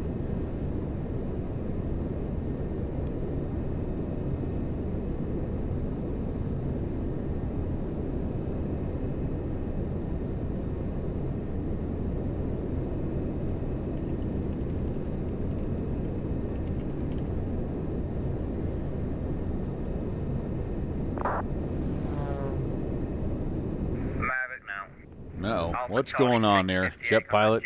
Cinnamon hosting 8. Good evening, sir. Thanks for the host, man. How you doing? You were like a little under the weather last time I talked to you. Good to have you, man.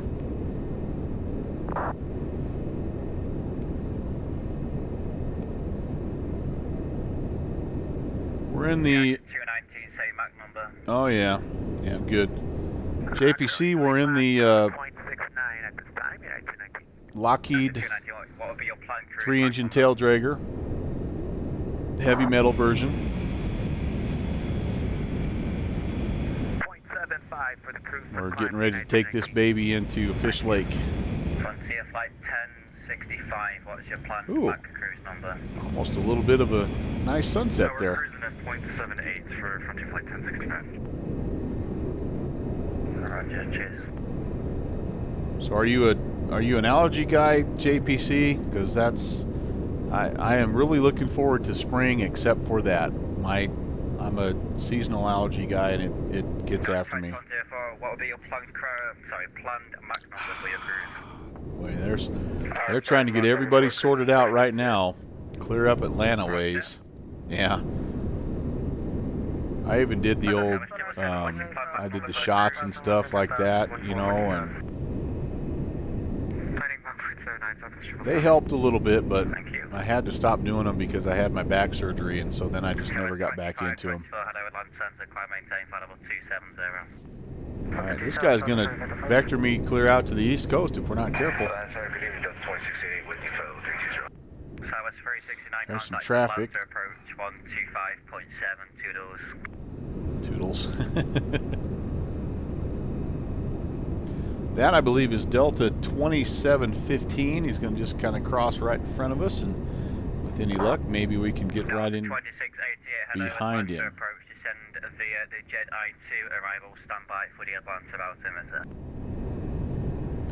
Oh, you're at that point, Kenny? Man, that sucks, dude.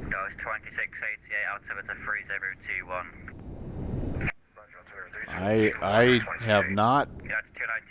I'm not a guy that has had chronic back issues. I had an injury, and man, do I feel for people that have that chronic pain, because there is no relief. There's no way to get comfortable. There's no way to make it stop. It's awful. So I'm sorry, man. I'll be lifting you up in prayers, buddy. I'm sorry. Decimal 78, Delta 2715. Delta 2104, fly Mach decimal 8. Mach 0.8, Delta 2104. So what I think is happening here, folks, is all these guys just have departed out of Atlanta, and he's been talking to them about kind of getting their speeds figured out. Here's us. 2715 has crossed in front of us, so we're probably more out here by now, but hopefully he'll slide us in behind us. Behind this group, I should say. And as you can see, there's just bits and pieces of folks coming in from all over the place, and so, you know, they're trying to get it all squared away. Now, Orlando does have the benefit of having 4 runways. So, you know, I wouldn't anticipate a lot of holds, but the more of this stuff they can do, you know, 2 states away, the better.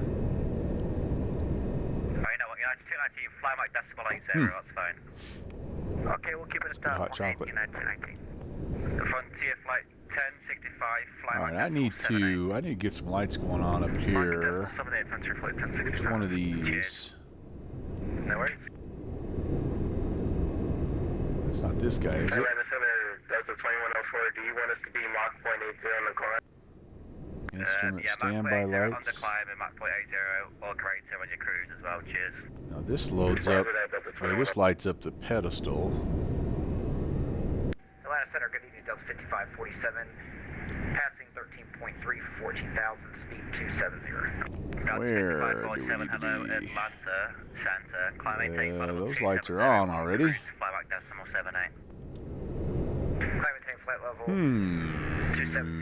Anybody remember where the lights are for the overhead panel? Service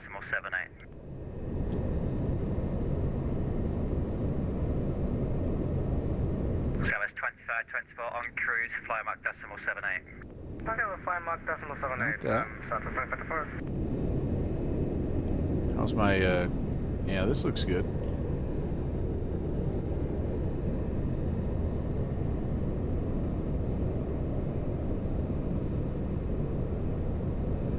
Well, we're going to check in here in a little bit because this is a different center controller, and I just want to make sure that we're not getting shot clear out here to the East Coast. That's a long way out of the way.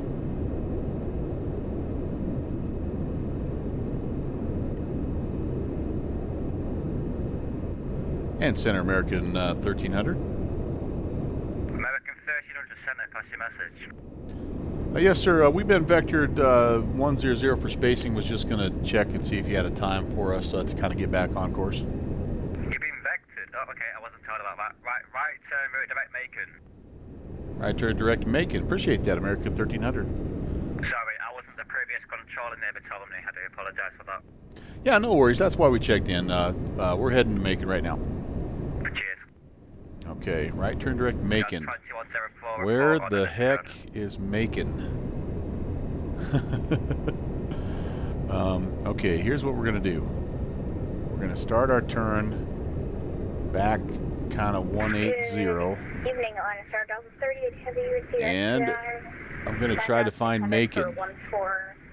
Oh, Macon. Where are you, Atlanta? Alright, there's Macon, 1420. The good news is that guy. Alright. And Center American 1300. Stand by. That's 2104. Report your assigned MAC number to Jacksonville 124.77. Bye-bye. 124.77, and we'll tell them our mod. Have a good night. That's 2104. American 1300, message you pass. Yes, sir. I guess just to let you know, the previous controller he had cleared us direct Valdosta, but we were being vectored because it was the VOR was a little bit out of our range. So we're happy to head to Macon right now, but I guess was going to let you know that was the previous plan as well. Alright, okay, cheers. Yeah, I don't know what that means, but...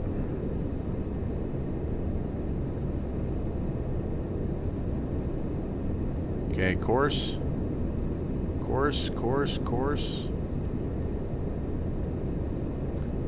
Alright.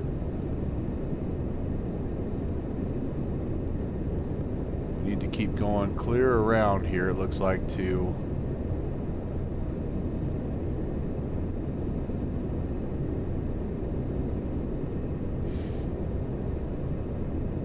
Keep going to to Macon.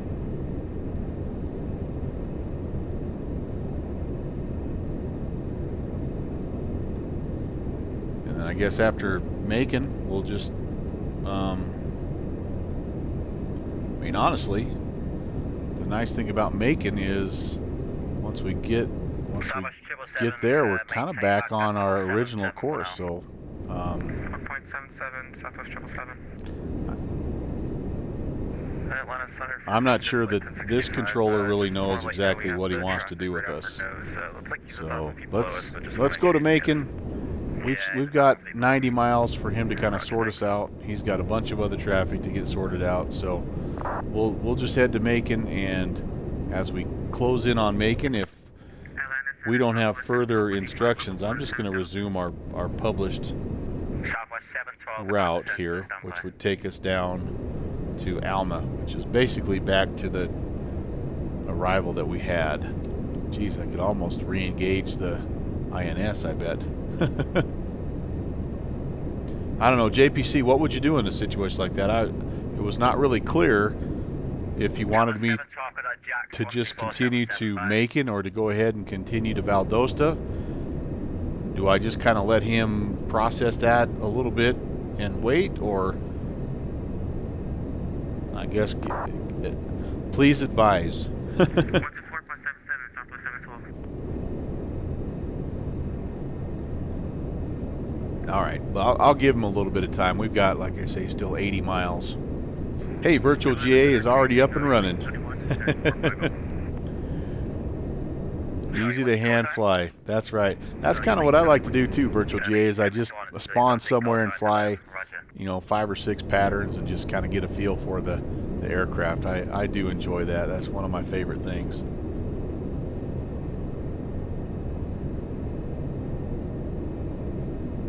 All right, well, let's just take a peek back here, make sure everything is looking good, especially fuel. Report your assigned MAC number to Jax 124.775, 2 Okay, 2800. We're getting a little bit lowish, Good night. aren't we? I think we're going to be okay.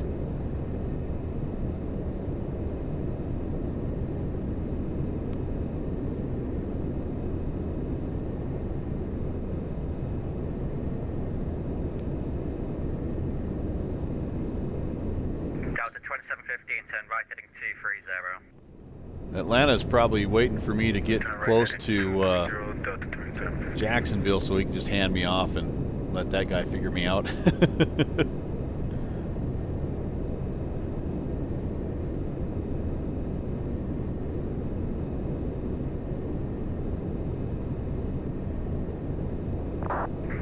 Atlanta Center, Delta 555 is 11,000 climbing, 14,000.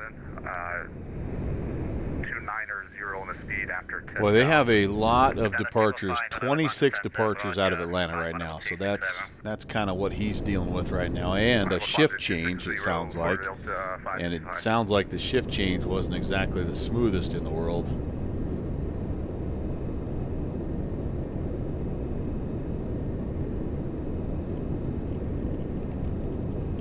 Center Southwest 5159, climbing through 10.3 for 140, and where you've been given a restriction of 290 knots. Southwest 5159, hello. Atlanta Center, climbing tape level 350 on cruise, flight mark decimal 78. By the way, breaking news. Decimal 78. You heard it here first. Well, maybe not. But information is out for the March Bush League Backcountry event. So make sure that you go check out downwindsim.com and have a sneak peek at what we're planning.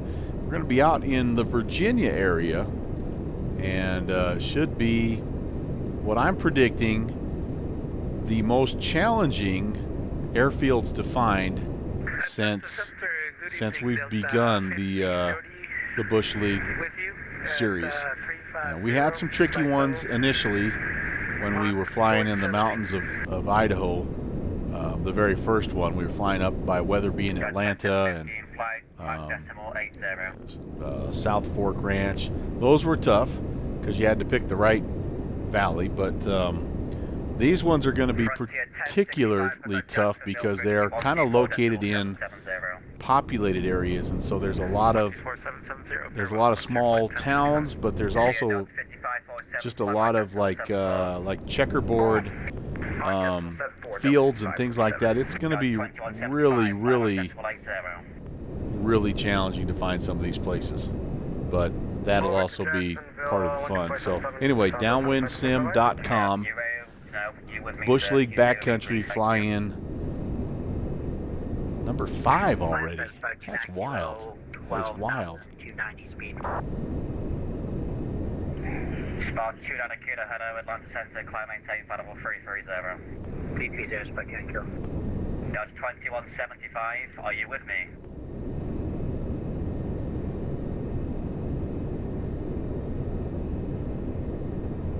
$21.75, where are you, buddy?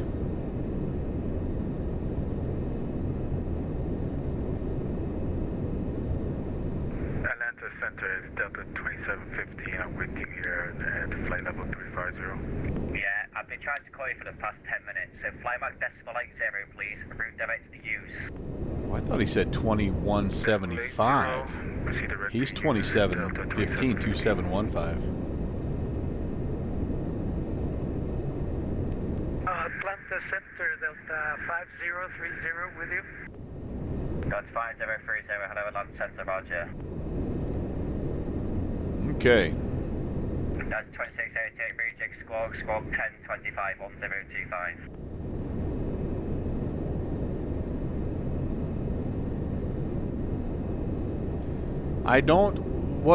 What I usually do, Don, is and this is just my own route or my own way, is I fly to I'll fly to the transition with the SIVA, and then from there I'll jump into the VOR navigation as soon as I start into the actual approach. I don't know why, I just feel like it's, I don't know, I like the ability to, I guess, to be able to hop back and forth between heading and VOR mode. It just feels like it's a little bit easier to do that. But anyway, no, I guess to answer your question, I fly the I fly it right, like for what I'm doing right now. I'm flying into to Alma, and Alma is Alma is the initial fix for the lease 2. Or I'm sorry, it's the transition into the lease 2. And then once I get to Alma, then I'm going to just take over or turn the INS off and just fly it in here. But you could real easily, like you say, you could pop in all these waypoints here and take it all the way. You know, once you knew what the, I guess that's the other reason is I don't know what runway I'm going to be cleared to, so I would have to pop in stuff into there as I'm trying to descend, and it's just easier for me to just kind of take the SEVA out of it.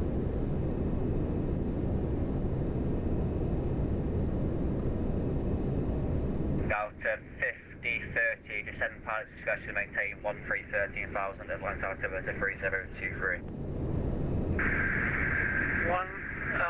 13,000, Delta 5030. Southwest 2524, contact Jacksonville 124.77, bye.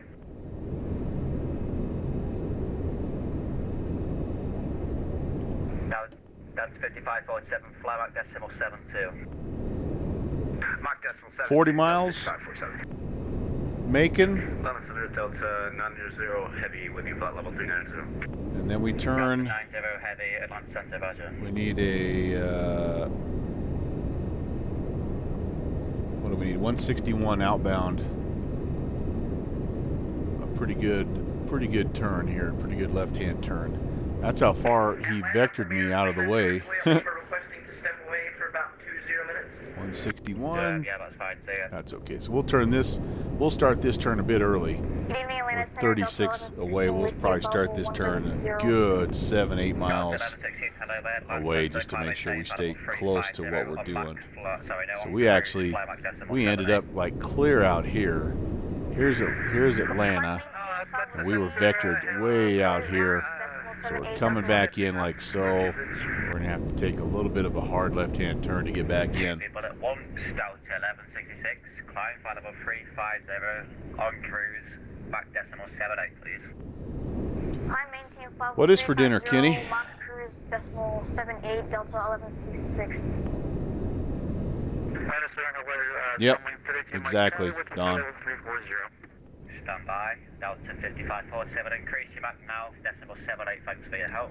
Alright, decimal 78. We're decimal 79er, so we might be just a little bit too fast. Yeah, solid choice, Kenny. Yep, if you was listening, you would have got that hand off Mr. Andrew Lee. It's frequency 124.775. Ouch. My bad, 12577, 5, South 25, bye-bye. 12477 is the handoff, so I'm going to change that frequency just so I have it. 122477. Southwest 51500, just confirm V1 is at 290 knots to the climb. Yep, 290 to that cruise, decimal 78, please, cheers. Great, thanks. London Center Delta 2688, radio check. That's 2688, squawk 1025, bit about defined. Roger 1025, sorry, we had an engine failure.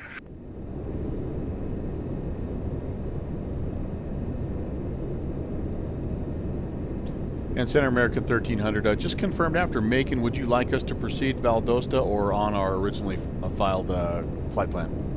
Whatever it was, do that. Okay, back on the original flight plan. Thanks, American 1300. No worries. Yeah.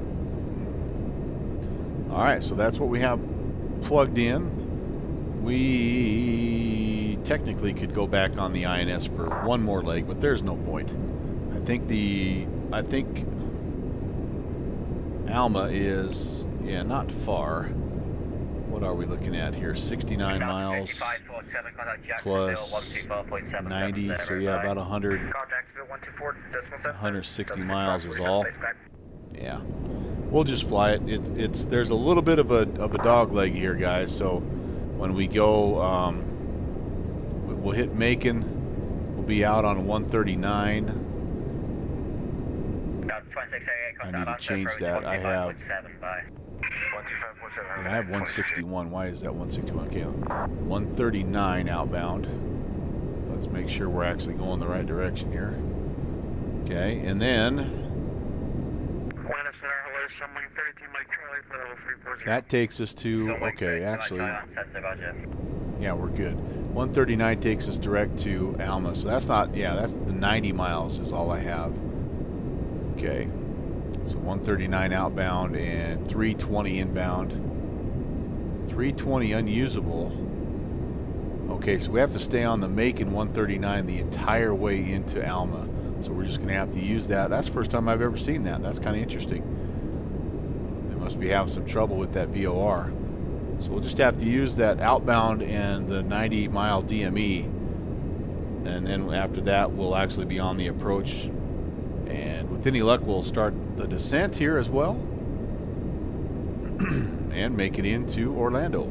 It's kind of nice that it's getting dark because I'm going to be honest with you, my scenery for Orlando is pretty sketchy. I'm kind of frustrated with it, honestly.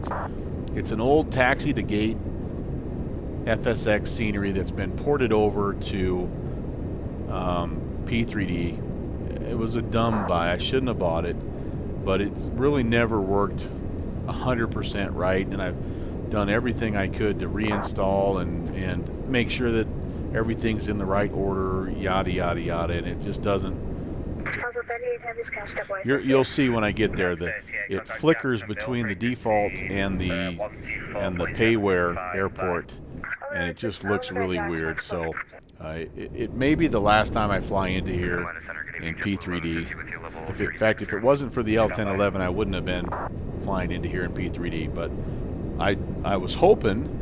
I'm a little bit irritated at Orbix because they have an Orbix sale going on, 50% off, and for like another 45 minutes, 50% off of a bunch of stuff there. And I'm a big Orbix fan. I'm an Orbix guy, and I'm thinking, hey, True Earth, Florida, maybe. Well, it's not one that's on sale, so that took care of that, which is good because again, like we talked about earlier, I don't have the cash to buy anything right now anyway. Using Delta 1594, 11,000, climbing 14,000. Delta 555, quick on Jacksonville, 124. Virtual GA, how's that Gulfstream treating you, man? Delta 555, quick on Jacksonville, 124. The good business jet in X-Plane actually is the default citation. I know Slant Alpha flies that quite a bit. That looks pretty solid. I don't think there's any mods for that or anything. I think it's just kind of out of the box. Pretty solid. Oh boy. What has happened here? We've lost our... Are we over the top maybe of the VOR? My goodness, what has happened? Yeah, we need to turn. I think we're over the top of it here, so let's turn heading mode. Yep, that's what happened. We actually flew right over the top, so we're gonna have to really do some cranking, aren't we? 139 outbound is what we want. Did I just see some lightning over there? Go into Jacksonville Center on 124.770 for Delta 555. Yep, I'm already 7 miles past. So that's why I was saying I needed to turn. I needed to make that turn about 7 or 8 miles early, just so I didn't do exactly this. But that's okay. We'll catch back up. We have 90 miles to do that. So. Oh, we have another shift change there? That's a new guy. Wonder where he'll send me.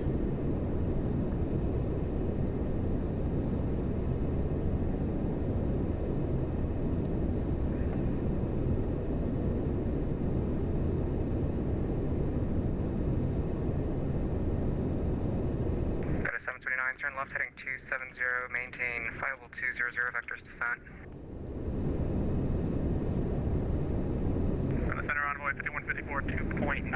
All right, so Envoy 5154 Atlanta Center, hello, climb and I- maintain level 250. Nope, I thought I might have some ATIS, but I do not. I have Charlotte, Jacksonville, Atlanta, but no United 1881, maintain Mach .80. Orlando just yet. Delta 1166, maintain Mach .77. Maintain Mach .77, Delta 1166.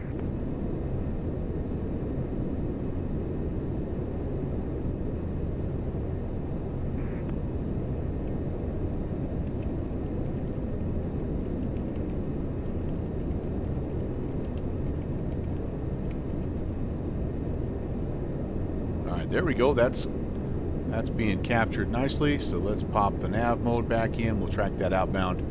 And again, we're looking for 90 DME. That gets us down to Alma, which gets us onto our approach. We're going to get handed off here shortly to Jacksonville.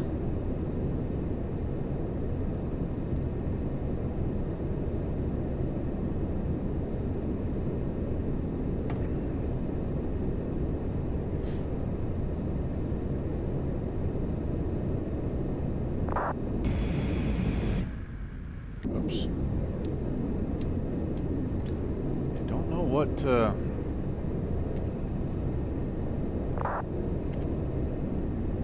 okay, I'm just doing the Shift L. I don't know where that button is, but I can turn that down. I don't need that. But I definitely need that panel lit up. That's going to come in handy. 5159, contact Jacksonville Center 124.77, good night.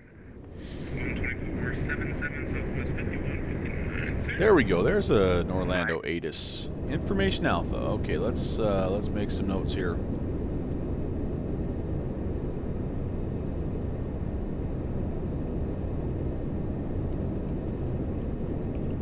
Information Alpha. What do we have in store for us? Atlanta Center, Delta 1166. 284 at requesting 5, to so stop they'll for about 3 be minutes. probably north ops. 10 statute miles, a few at 250, Roger. altimeter 3025, simultaneous approaches, Maintain Mach in .82. use visuals 35 right. United 1881. They're also landing 36 left and 36 left, sorry. Okay. Alright.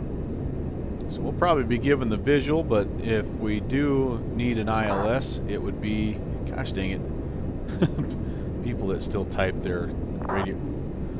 Grr. Can't read my ATIS because it keeps bumping me up. If I get an ILS, it's going to be 35 right, it looks like. 35 right ILS. Okay, so I'll just kind of keep that in the back pocket. To Mach .78.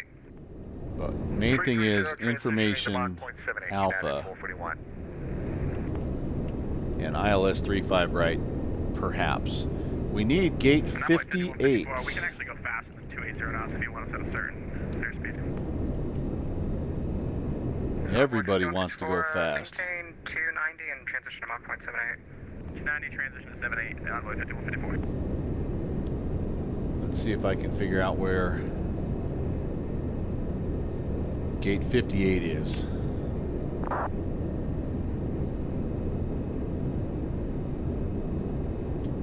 Alright, airside 1. What's airside 1? By the way, I'm using the iFly terminalmaps.com, and I have Orlando in there, and I'm just trying. Here's the only bad thing about it is it's pop-up city. But 58, nope, it's not going to be Terminal 1. Airside B.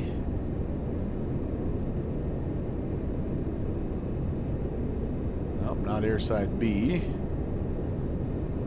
Airside C. 58. There it is. End of airside C. Okay, very good. Right at the very end. That'll be super easy to find. All right, I'll keep that in mind.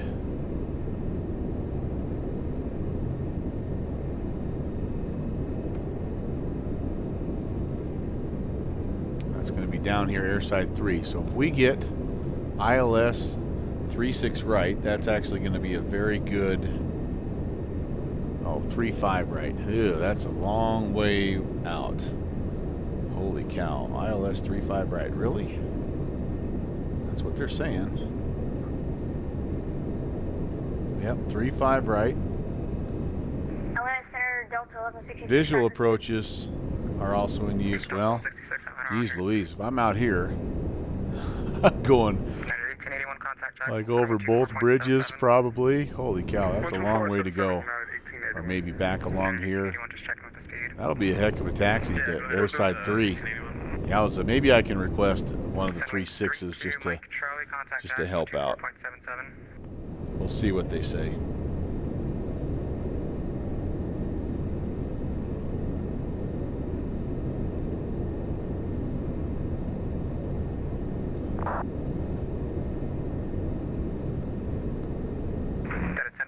Boy, this is a little bit of a storm building up here. What's my radar say? Really not showing anything, but that's a thunderhead building up, and there's lightning. 1300, contact Jax 124.77, bye. Over to Jacksonville, American 1300. We'll see it. 2477. 124.77, bye. 604, 14,000. Jacksonville, Center, low, Sunwing 32, Mike Charlie, for level 340. Sunwing 32, Mike Charlie, Jack Center, roger, welcome aboard. Jax American 1300, 350, hello. 8.78. Oh, jeez. Blocked. Jax, hello, American 1300, 350. American 1300, Jack Center, hello. I almost feel like I need to check in with the I'm that guy. American 18. Checking in with whiskey. 1, Jacksonville Center. We might get some turb here, ladies and gents. This was the stuff that when we started was over Atlanta, but it looks like it's maybe slid. Yeah, we're going to be in the bumpity bumps here. For the 611, Jack Center, roger. Okay, we're closing in, by the way, on 90. Yep, there we go. 60 miles out. And then let's pull up. Well, we start getting bumped around here. Let's pull up the lease 2. So from Alma, we need to be heading out here 170. That's kind of our next thing, and this is use caution, there's similar call sign on frequency, American 1881. Spin that guy around. Just be ready, and again we'll go to 90, and we'll actually go a little bit ahead of 90. Figure that out once we get there. 4-day for me. Hey, how are you, man? Happy Saturday, buddy. Good to see you. Yep, there's the bumps. There's the turb. Yo-ba-do-ba-do. Boy, I dropped just gonna head over to Atlanta Center 12296. 300 feet like right now. Holy cow. Okay, that makes sense. Still have the seatbelt signs on. They're gonna need it. Sorry about that, Kenny. Good thing Black Fox isn't here. He'd be complaining about spilling his coffee. Delta 54, correction 5547. Cross Biglet at and maintain 11,000. Orlando altimeter 3025. Does it? 11,000, 3025, Delta 5547. Okay. How does it do in mock mode? It actually. So I've been practicing that, Don. It's curious that you mentioned that. Yeah, I mean it was crazy that drop, but it did really well. I shouldn't say mock. Okay, I used IAS mode on the climb out, and it did really. It was good. I was happy with it. I'm getting better at that. I'm getting more comfortable with that. In the past, I've just been using VS and just adjusting it myself manually to kind of keep my speed under control. But I did do VS mode or IAS mode today, and that worked. It actually worked really well. Now I did that in the DC-8 the other day. It was a dumpster fire. So I've still got little bit of work to do on some of my aircraft, but I'm getting a little bit better. If you ask me to do it in the Coronado Phenom 300, same thing. It's a wreck. But again, it's just I'm just not quite familiar with it. Okay, there's the icing message. So let's get that stuff turned on here. Anti-ice.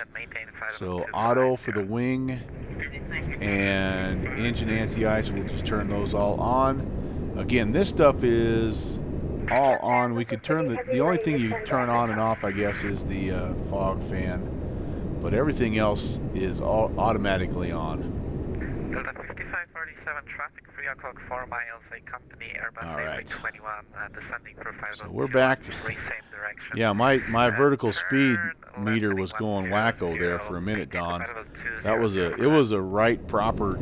I mean, I was 350 1 minute, and I was like 324 or something like that. Jacksonville Center, the Southwest 55, checking in at 3, yeah, it does a decent job. That's a combination, I think, of the information that you get from Active Sky, along with kind of the default P3D weather engine.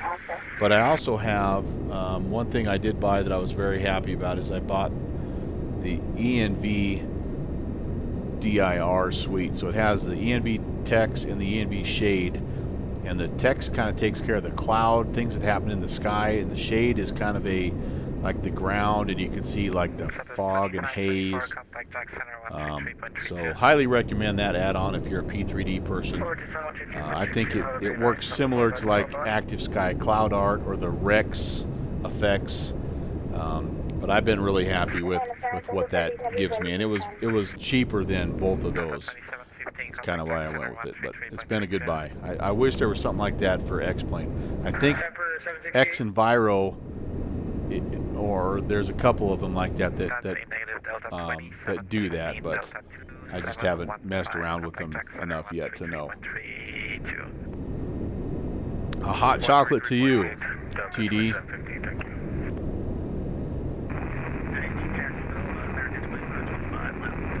Hot chocolate cheers, I meant to say. All right, 90. Oh crap! I went past it. Dang it! Dang it! Dang it! Dang it! Valar. So here's the hard part about that, about overshooting that stupid Alma VOR, is I don't have a way to track Alma. I don't think outbound. Let's find out. 15-1.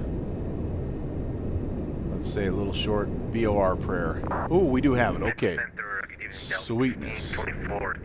Alright, so I missed it. Late turn. Swing wide, sweet chariot type of turn. But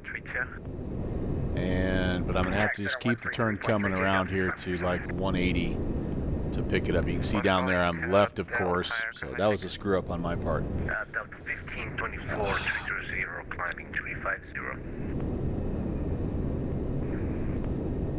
Delta 1524, Jack Center, Roger. Okay, there is no altitude restrictions on this arrival. It's a total ATC step you down type of approach, so we're just sort of keeping our eyes and ears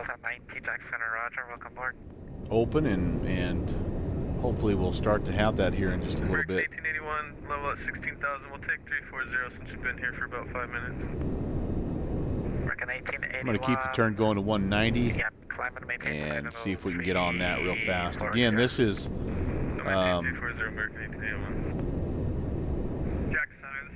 we go here down to Eugene. It looks like it's 83 miles outbound. Actually, I take that back. Go all the way down here to Cokes, 125 miles. So we've got time. Basically, we came in here, we missed the turn, now we're coming back in. But we get back on it at Cokes, and then at Cokes we have to actually tune in Lakeland, and we start going toward Lakeland. And we track that. We got to go towards that 356 outbound from Lakeland for just a little short, like looks like 25 mile leg, and then we're we start heading towards Orlando. But by then, we may be getting all kinds of vectors from ATC, with any luck anyway. Delta 1880, correction United. Harmick, 81. hey, how are you doing? Piglet, cross Piglet, Welcome and to maintain Prop 11,000. Culture. How's your Saturday going? 3025. I'm assuming you must be one of the controllers. Thanks for, if you are, thanks for putting this event on. Appreciate it. It's been a lot of fun so far. The weather here makes it even a little bit more of a challenge. We've been bumping into some thunder clouds here. So, but yeah, thanks. Thanks for checking in. Now, we're not picking up this. Not picking up this radio very well. Let's go 200, see if we can get on it. Hey, okay, JPC, good to know. Good to know. Yeah, it should be fun, man. I'm glad they work well. And what had happened there, Mike, is I had a couple of rogue libraries that I didn't realize when I went back in and looked at those sceneries, and I didn't have those in the README as ones that you needed to download. So I went back in and I took those. There were just a couple little things in each one, and I took them out. And so basically, if you have handy objects, I think, and Open Scenery X, I think you have everything you need to fly into and out of those lakes. By the way, if you don't know what we're talking about, I am hosting an upcoming event for the Virtual USA Flying Club. I think it's the 19th. It's Thursday the 19th. And we're going to be, it's called Destination Denali, and it's going to be a float plane adventure.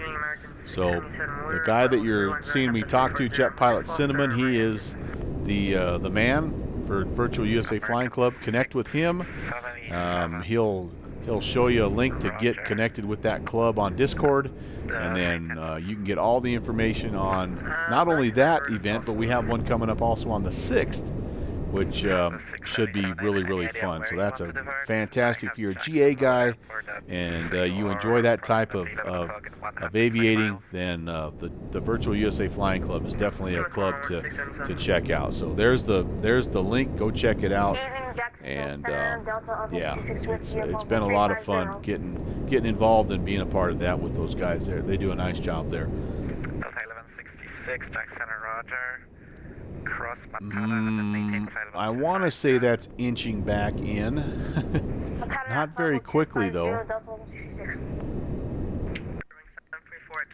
Oh, so downwind, yep. JPC, I'm telling you, man. You just maybe. I think maybe if you're not doing ortho, you might be better off on the Bush League events to just do the default airports, because I know you've tried to make it work, and it's been a train wreck, I know, but at some point we'll get you hooked up with the ortho, and yeah, so 4 out of 6 of them worked good though. Good. And there might be a possibility that downwind can help you out.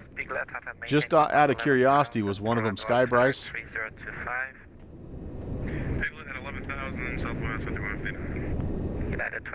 Okay, we're just about there. I'm gonna pop the nav on here again, and we'll fly that radio. Sky Bryce is the only one I worked on, by the way, JPC. So I'm hoping it's not Brook Hill Farm and Blackbridge. Okay, yeah.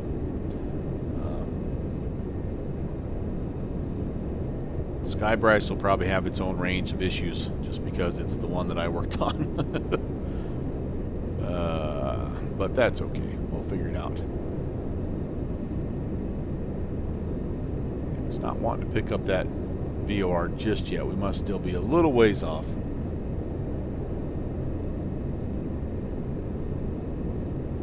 Or again, it may, I don't know, did it say, does it have a note here about not being able to use? American 670, we'd like that to... We may not. We might be getting a DME from that Alma VOR, but we might not be able to use... Might not be able to use it to track a radial.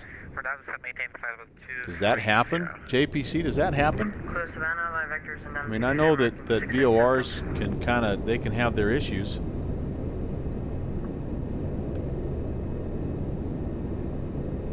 Annunciator message. That's saying icing, I believe. Yep, that's saying icing. That pops up. So we are in and out of it, I guess. And we do have everything turned on that we need for engine and wing anti-ice, and again all our probe heats and air data sensors, as they call them. Those are all turned on. Tree point 32 southwest of 59.5. Okay, we are on it. Let's just test and see if it. Nope, it is tracking it. Okay, so for whatever reason it had a problem coming from Macon, but it looks like it's working going this way. Somebody let a bush grow up too high or something. I don't know. Oh, good to hear, JPC. Thank you. It was a lot of fun to make. That's a cool little area, a little ski resort. I mean, kind of a neat, like almost like a little private airfield there to the 1881 Jackson. To the ski resort. Go ahead for United 1881.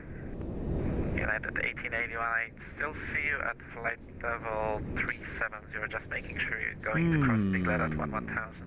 75 arrivals and, I'm sorry, 79 arrivals and 22 departures now at Orlando, so we're getting busy.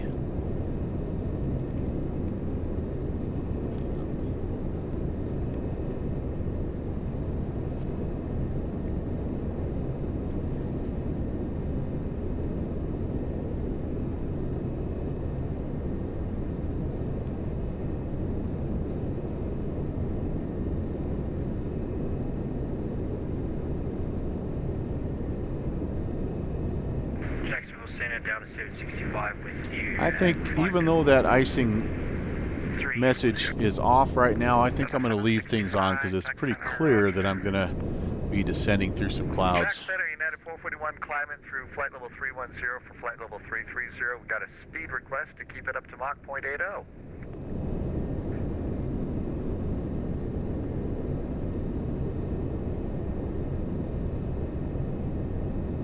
American 677, contact Jack Center 134.85. 134.5 for 677, okay. I wonder if that's going to be my next frequency, 3485. There's now 3 of them.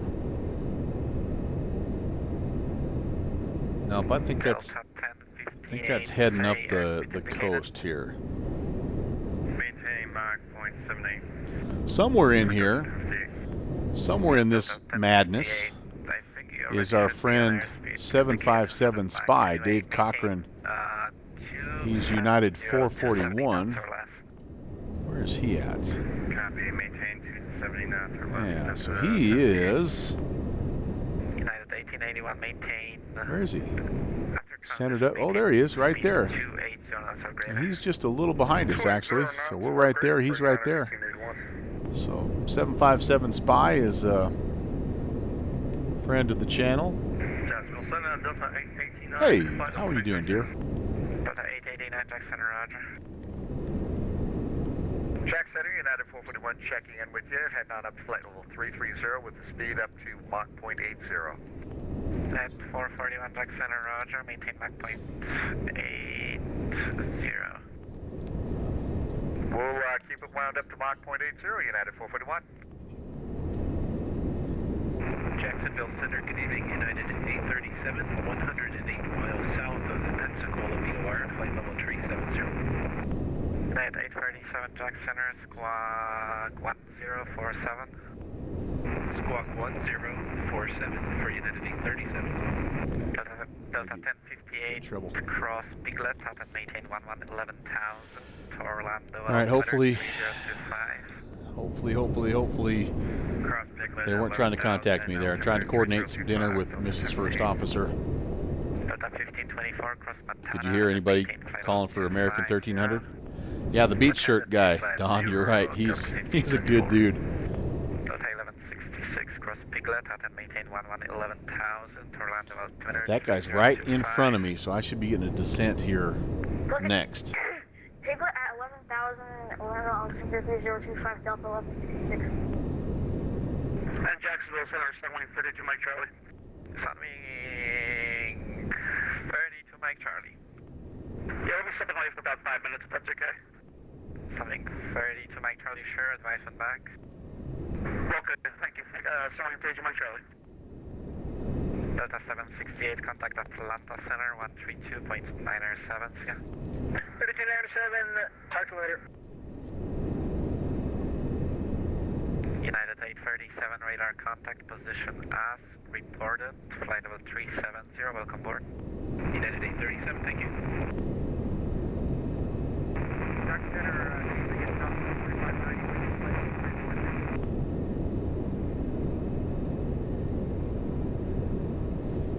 Southwest 4590, Jack Center.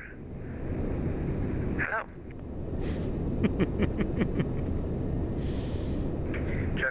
I love these guys down in Jax, man. They're awesome. Delta 90, cross. Stand by a second. Yeah, I better call because he's behind me. United 1881, contact Jacksonville Center 133.32. 133.32, United 1881. Delta 1058, contact Jack Center 133.32. They're right ahead of me. I got to be getting some descent clearance here. And Jacksonville Center, American 1300, just checking on descent clearance. American 1300, cross Shim at and maintain 11,000. Orlando altimeter is 3025. Cross Shemp at 11,000, American 1300. Holy. Delta 90, cross Shim at and maintain 11,000. Orlando altimeter 3025. I don't think I can do that. Oh, Shim. Okay, good Lord. Woo.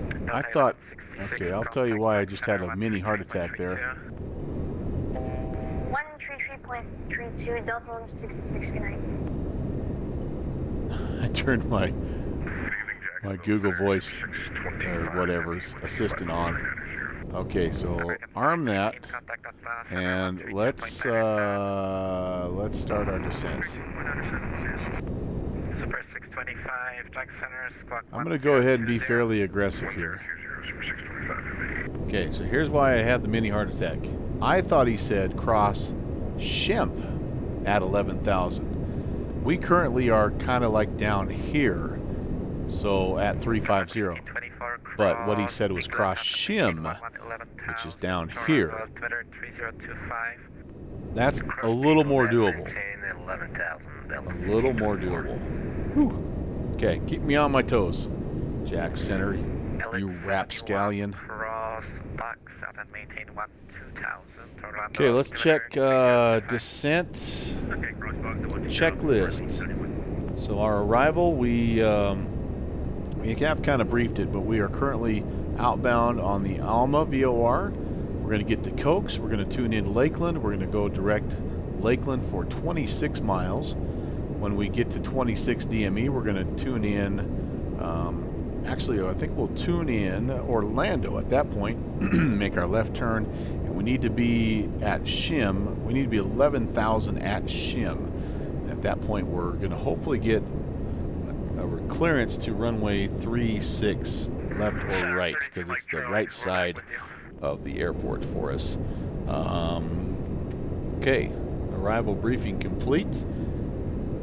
Ice protection is on, windshield heat is on, no smoking seatbelt signs are on, and we will update our ATIS. Currently still information alpha, and we are looking for an altimeter of 3025. It's a little bit early to put that in, but I tend to get super busy with this airplane, so I'm going to put it in right now. 3025. Since we are cleared to 11,000, I think that would be appropriate. I do want to hold our speed. Auto throttle, let's put that on so we hold our speed. American 1649, contact Jack Center 134.85. 134.85, American 1649. Sunwing 32, Mike Charlie, contact Jack Center 132, correction 134.85. 3485 for Sunwing 32, Mike Charlie, so long. Southwest 2478, contact Jack Center 134.85. 3485 for Southwest 2478, have a good one. American 1881, contact Jack Center 134.85. 3485, see American 1881. Southwest 611, contact Jack Center 134.85. 3485, Southwest 611, see ya. American 2525, contact Jack Center 134.85. 134.85, 2525, see ya. Southwest 4590, contact Jack Center 134.85. 134.85. That'll be us here, I believe, in just a second. So I've got that entered in, ready to go. Delta 1524, say indicated airspeed. 330 knots for Delta 1524. Delta 1524, maintain speed 300 knots or greater. Maintain 300 knots or greater, 1524. Delta 90 heavy, say indicated airspeed. 291, Delta 90. Delta 90, maintain speed 280 knots or less. 280 knots or less, Delta 90. I need to also update this one. 3025. Back up, just in case. Cruising 744, radar contact lost. And one last peek over here. Let's see how we're doing fuel-wise. Okay, I think that looks good. Take that 1000, by 5154. American 1300, contact Jacksonville Center 133.32. Over to Jacksonville Center 34. Oops, I'm sorry. Repeat that frequency, please. 133.32, 3332.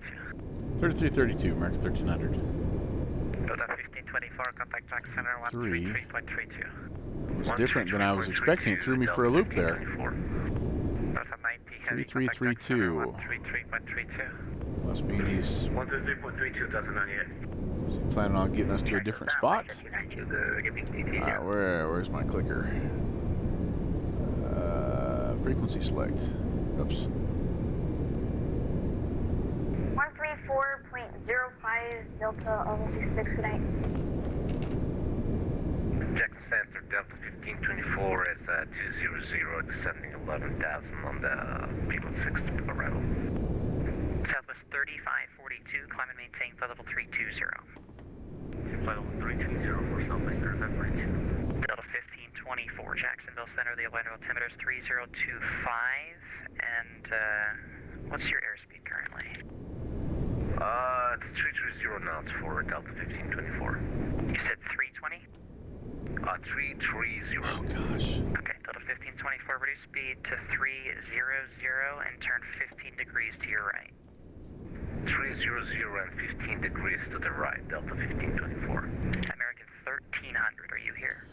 1300, go. American 1300, descend and maintain 1000. I try to be level by Piglet. It's not going to be possible, but just give me your best rate down and any speed you need. Just fly your present heading for now, actually. Okay, present heading, and we're on a non-RNAV. We're on the lease, so we're cleared to 11,000 by shim, but we'll try our best to get down there. Okay, yeah, you can just expedite down to 11 for me, American 1300, and actually just turn 10 degrees right, give you a little more space to get down. 10 right, and we'll expedite 1300. Yeah, that rhymes. Thanks for your help. Remember 33 Mike, 10 descend right. at discretion, Okay. maintain 10,000. So that kind of takes us off of our flight plan here a little bit.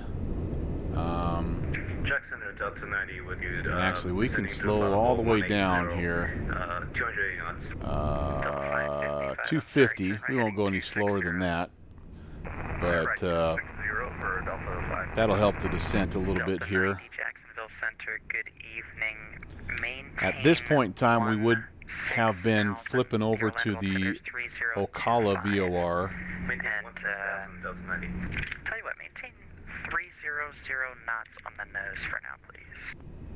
30 knots and maintain 16,000 Delta 90. Okay, well, so he's essentially just vectoring us out a little ways here, guys. 1300, say the rate of descent. 3,000, American 1300. American 1300, perfect, thank you. Clear direct to Piglet, and once you reach 11, slow to 280 knots. Okay, unable Piglet, I'm slant whiskey, but once 11,000, slow 280. I'm sorry, you told me that like 100 times. Direct to Lease, and reaching 11,000, slow to 280 knots, American 1300. Yeah, not a problem. Everything the same except lease, American 1300.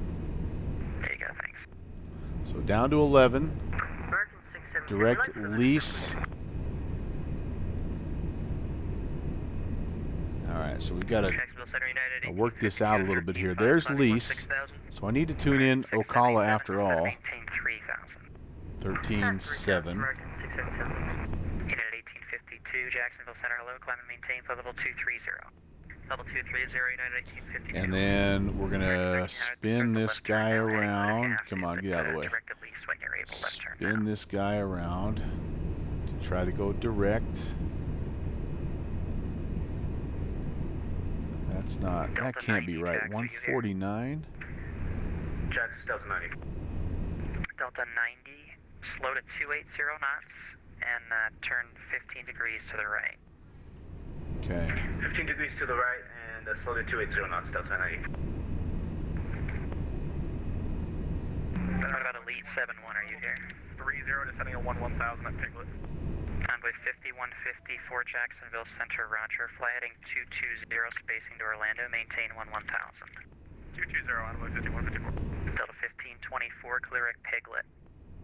The red Piglet, Delta 1524. Delta 90, descend and maintain. Alright, so this is and fly heading 19 lease. I wonder if I would get better results tuning in Orlando. 112.2. 1300, contact Orlando approach 134.05. 3405, American 1300. American 677 to Savannah Airport is 12 o'clock and 10 miles reported in sight. We got the airport in sight, 677. November. 230 knots, down to 5,000. Much better, much better.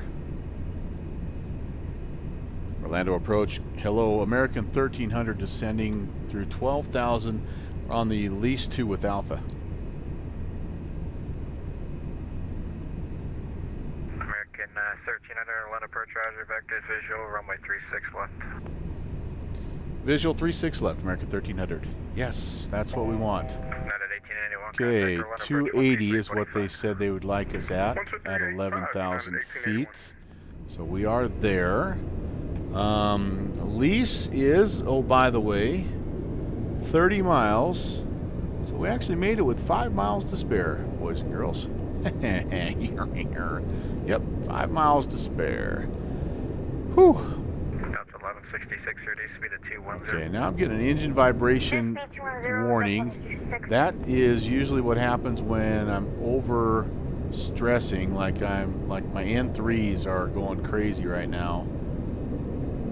I think it's wanting me to fly a little too quick. I can do it. You can do it for a little while, and then over here, same thing. The engineer is going to be going.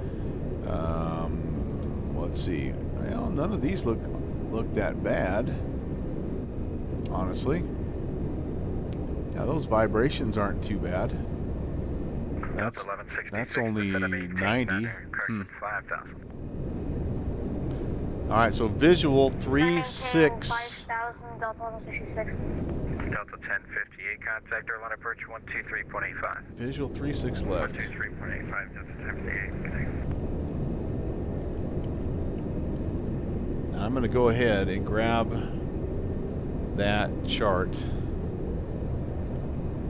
just to back it up. Visual 36 left with, do we not have an ILS to 36 left? You kidding me?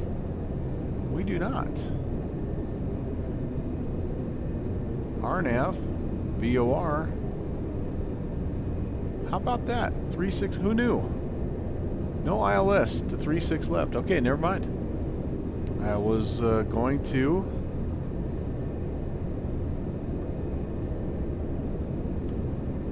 tune that in. Oh, by the way, we are 25 miles out. Approach, we're at 11,000. Coming in hot. Approach 127.75. You know what you're doing, buddy. 127.75. Just kidding, he does. Oh, engine and anti-ice, yep, that's still on. You're right. I'm going to keep it on because we're still in a little bit of the haze here. So it's working. But the curious thing is it's working here. These N3s are showing that I'm up there, but not bad. I mean, 90%. That, I don't know why that's indicating. That's strange. All right, well, For the 1524 letter approach, vectors, so be it. 36 left. Like I say, for a little while we'll be okay. American 1300, turn right heading 130. Right turn 130, American 1300. That's 1166, contact third letter approach 123.85. All right. 123.85 Delta. Well, one thing we can tune in here is we know 36 left is going to be a heading of essentially 5 degrees, 005. So we could, I guess we can go ahead and make that our course just to get a little bit of a reference. Delta 1524, reduce speed at 250. 250 knots, Delta 1524.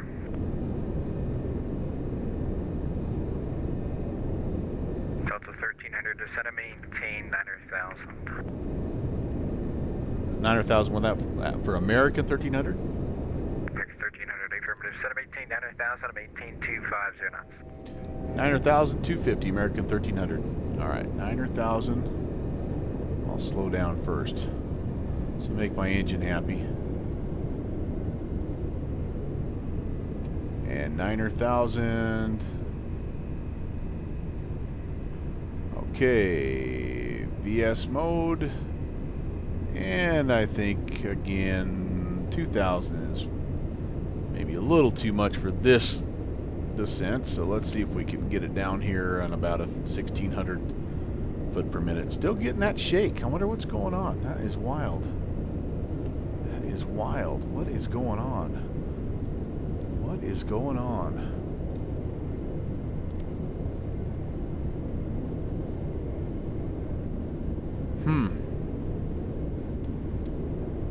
Boy. Uh-oh. Jackson approach Delta Uh-oh. 90 with you 11,000. Whew, it's frozen there for a second. Delta 90, have your... It's a frightening feeling. Okay, coming up on 10,000. Landing lights coming on. Delta 1524. Taxi and turn-off lights and the logo light. And then we're going to arm the continuous ignition.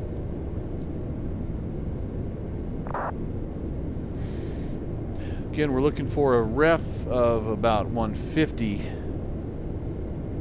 Approach checklist complete.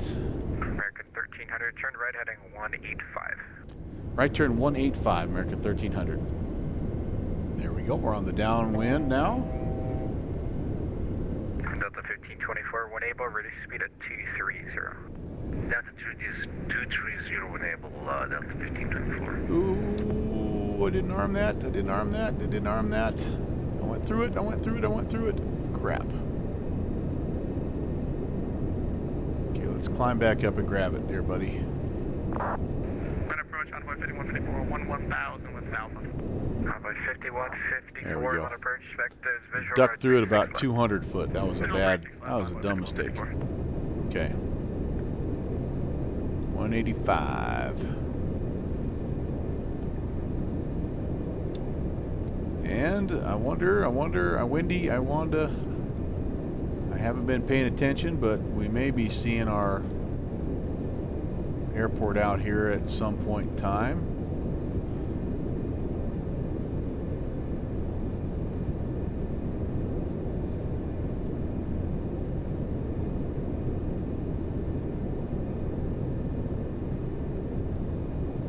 RTO is 112.2. I wonder if just to put that out there just so I have a feel. Oh, that's there right there. Sorry, duh. What are we looking at here? 3 miles. American 1300, So we're closing in. maintain 5,000, maintain 250 knots. 5,000 will maintain 250, American 1300.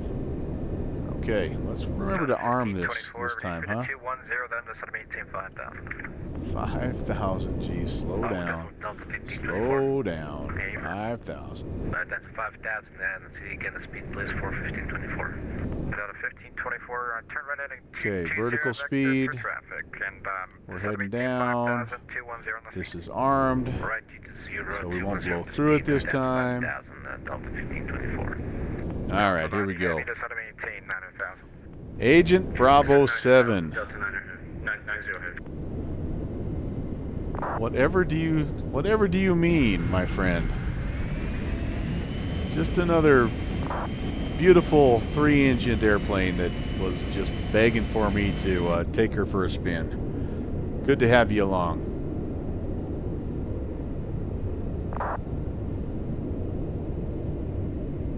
Last time Agent Bravo 7 saw me in this plane, I was performing a forced landing in the Boston area. Let's just say I've had a little better luck since then. Heavy, turn right heading 200. Right turn 200, American 1300. That was definitely not one of my better moments. The worst part about that is it was an LA to Boston flight, and it was like, yeah, what a way to end it. But now things have been better. Ooh, there's some traffic coming in. That's way cool. A couple guys coming in. Somebody on the 3.5s and somebody on the 3.6s. That's so awesome. Oh, we've got 3 guys coming in. And there's our airfield. Very good. I don't care what you say. That's freaking cool, man. Approach 331 with you, 1 Wait, 7101 approach vectors visual. That is cool. 36 left. 36 left, there's a 71. There's no way that'll translate into a screenshot, but I'm taking it anyway. American 1300 heavy contact or water approach 123.85. 2385, 1300, see it. 2385.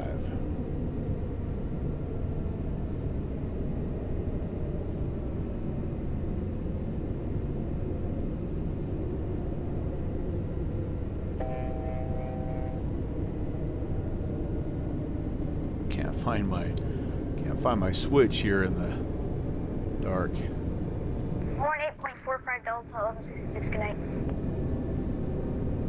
Approach, hello, American 1300 at 5,000.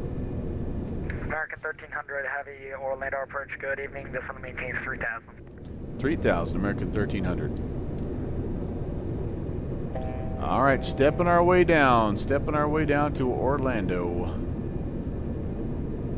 Vertical speed. They're keeping us pretty fast, which is not bad for this plane. This is a plane that it's better to come in. I found a little bit hot once you get down below ref speed. It's a booger.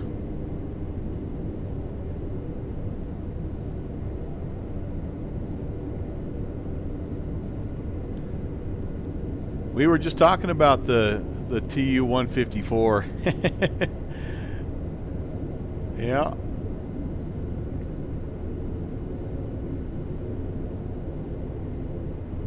This isn't busier than FNO. Come on, Agent Bravo 7, what are you talking about?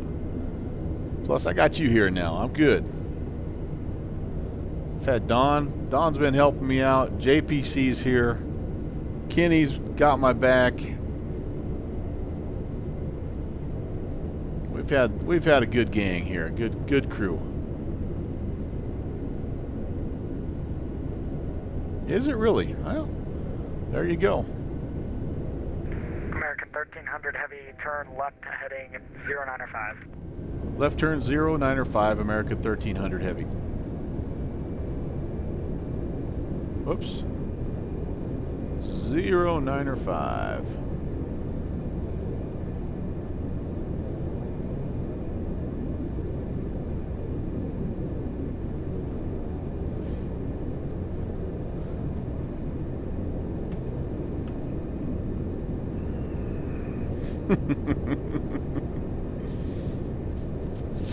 One last downwind sim back scratch. Be good to go.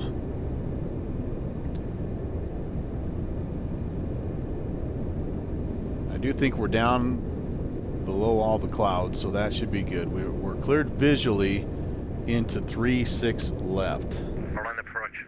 There is no localizer to intercept for 3-6 left, by the way, so it's going to be true visual, which will be quite a challenge. Should be a lot of fun. Should be entertaining, if nothing else. Kind of on that base leg right now. Last caller for Orlando, say again.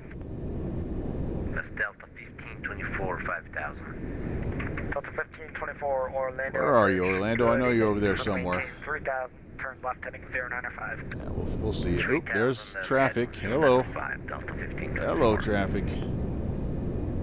American 1300 heavy, turn left heading 005. Left turn 005, American 1300 heavy.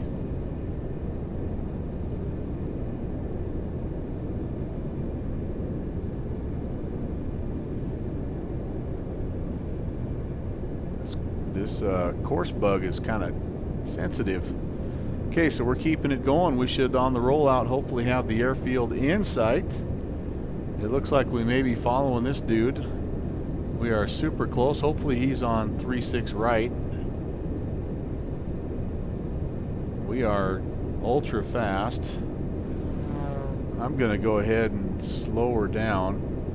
And approach, we've been given a speed request of 250. Is it okay if we start slowing? Delta 1524, affirmative. Oops. Sorry, that was for American 1300. I didn't do a very good job on the check-in. American 1300, sorry about that, affirmative. Okay. Autopilot off. Auto throttle coming off. We are way off. We're way off. Way off. London approach Delta 90 heavy with you, descending to 5000. Okay, we gotta slow down here. We gotta get to 1300 heavy. Ace. American 1300 heavy contact, Orlando approach 127.75. 2775, American 1300.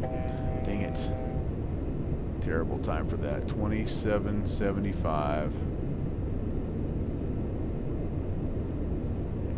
Delta, correction, Delta 90, Orlando approach, so maintain 3000, turn left heading 185. Damn it. Left heading 185, down to 3000. Jeez Louise. That guy just paused, or what happened? I'm in trouble, guys. I'm in trouble. Approach hello, American 1300 on the visual, 3-6 left. American 1300, Orlando approach. Cancel your approach clearance. Turn right heading 095. Right turn 095, American 1300. Yeah, American 1300, climb and maintain 3000. Yeah, back up to 3000, American 1300. Bummer. Yeah, I don't know if I like seriously overtook that guy or if he was like paused. It was weird. So we said right turn 095. Bummer. And 3000 is set. Vertical speed is set. I am stalling. I'm toga. I'm toast, guys. I am toast. I am toast. Dang it. What the heck? Let my speed get away from me. And approach 1300. We're down here in the woods. We're going to disconnect. Okay, have a God good one. dang it.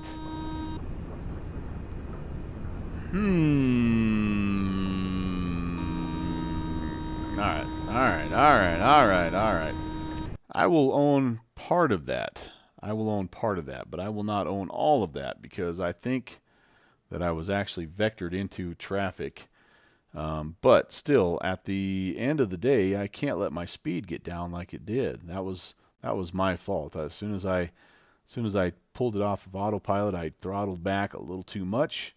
And then also what killed me was trying to get down here and find this little tiny switch to change comm frequencies. So, that guy right there. That guy right there. You saw how much time I was messing around with that. So, well, shoot. Yep, these things happen, as they say. So, yeah, Al South, not again. Yes, yes, yes. It was again. Yeah, L-1011 lives up to his awesome safety record. That has really not too much to do with the L-1011. It has everything to do with the guy flying it, though. That's just on me. Well, okay. Sometimes that's what you get. That's what you get. That's 2 streams, though. Disappointing ends to 2 streams in a row. I think it's time to get back into a propeller-driven aircraft and try to do something successful. Okay, well, let me close this out and just talk a little bit about what's coming up next week. We do have the Monday coming up. The Bush League Backcountry Fly-In is in Virginia, and again, I showed you the presser on that. Go to downwindsim.com and you can see the details for the BLBC Fly-In Part 5.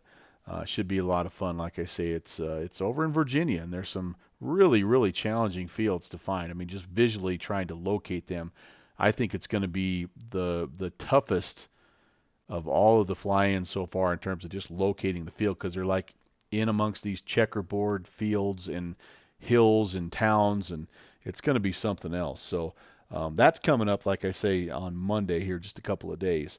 I'm not going to stream on Tuesday. I've got a work obligation.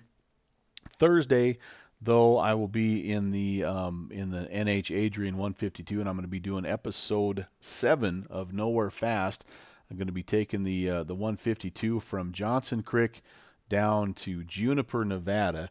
I'm trying to ferry the plane down to the Canyonlands of Utah, where I've got a little bit of a fly-in event that I'm working on right now. So it's going to take me a couple of episodes to get from where I'm at in Idaho down to southern Utah. So that'll be Thursday. I'll be knocking out half of that.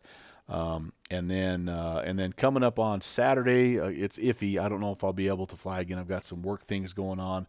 But be sure to check in. This isn't on my stream per se, but the following Monday, March 6th, the Virtual USA Flying Club does have an event in Washington State. It's a group flight, and I'll be flying in that. I won't be streaming that, but that is coming up. So yeah, I think that's pretty much gonna do it for me tonight. I appreciate you guys hanging out with me. Sorry it didn't turn out a little bit better. But you know me, I will be back. I will be back in this plane, and we'll make a successful landing. I actually had about 4 in a row that were pretty close to textbook before this one. But that just goes to show you, man, you never can let your guard down. And it's the little things like comm frequencies. Maybe I just need to have a keyboard key mapped for that, but I also had to come down here and enter the frequencies and all that good stuff, and that wasn't good. So but you learn from it, you get better, and you move on, and you try harder next time. So Kenny Monster clipped me. Thank you, sir. I would expect nothing less. I can't wait to watch. JPC, take care. Thanks for stopping in. Agent Bravo 7, oh no, not able to join us on the Bush League. Darn it. Yep. Yeah, AB7. Sure. I went toga, but I didn't get the nose down in time, and yeah, I could see myself just sinking, and I had no room. I was less than. I was like at 2,000 feet. I just had no room to nose down and do anything. Al South. Yeah. There it is. Titanium Druid. RIP. Yep. It was Rip City tonight for me. Don with the shocked face, the what face, really it ought to be Kenny has the right face. It's definitely a laugh out loud type of face. Yep, the under pressure or under parallel approach, that's what I was attempting, I think. But yeah, it wasn't me, that guy was, I don't know. I was a little fast. That guy was maybe a little slow. He actually probably was right on the money, and I was just way too fast. But anywho, well, I'm not going to make excuses. I did a bad job. I crashed, and that's where we're at. So I am going to, on that inauspicious note, call it a night. I hope you guys have a good rest of your weekend. Thanks again for tuning in. ATC, thank you. I don't mean to bash on you. I really, truly don't. You guys did a great job. I screwed that up, and I appreciate you though putting the event together. And it was a challenging one, and but fun nonetheless, even though it wasn't a successful conclusion for us. But I'll definitely be back for more of the same. So keep it coming, and thanks again, guys. Appreciate that. Everybody else, have a wonderful remainder of your weekend. I'll see you on the TCAS. Take care. God bless.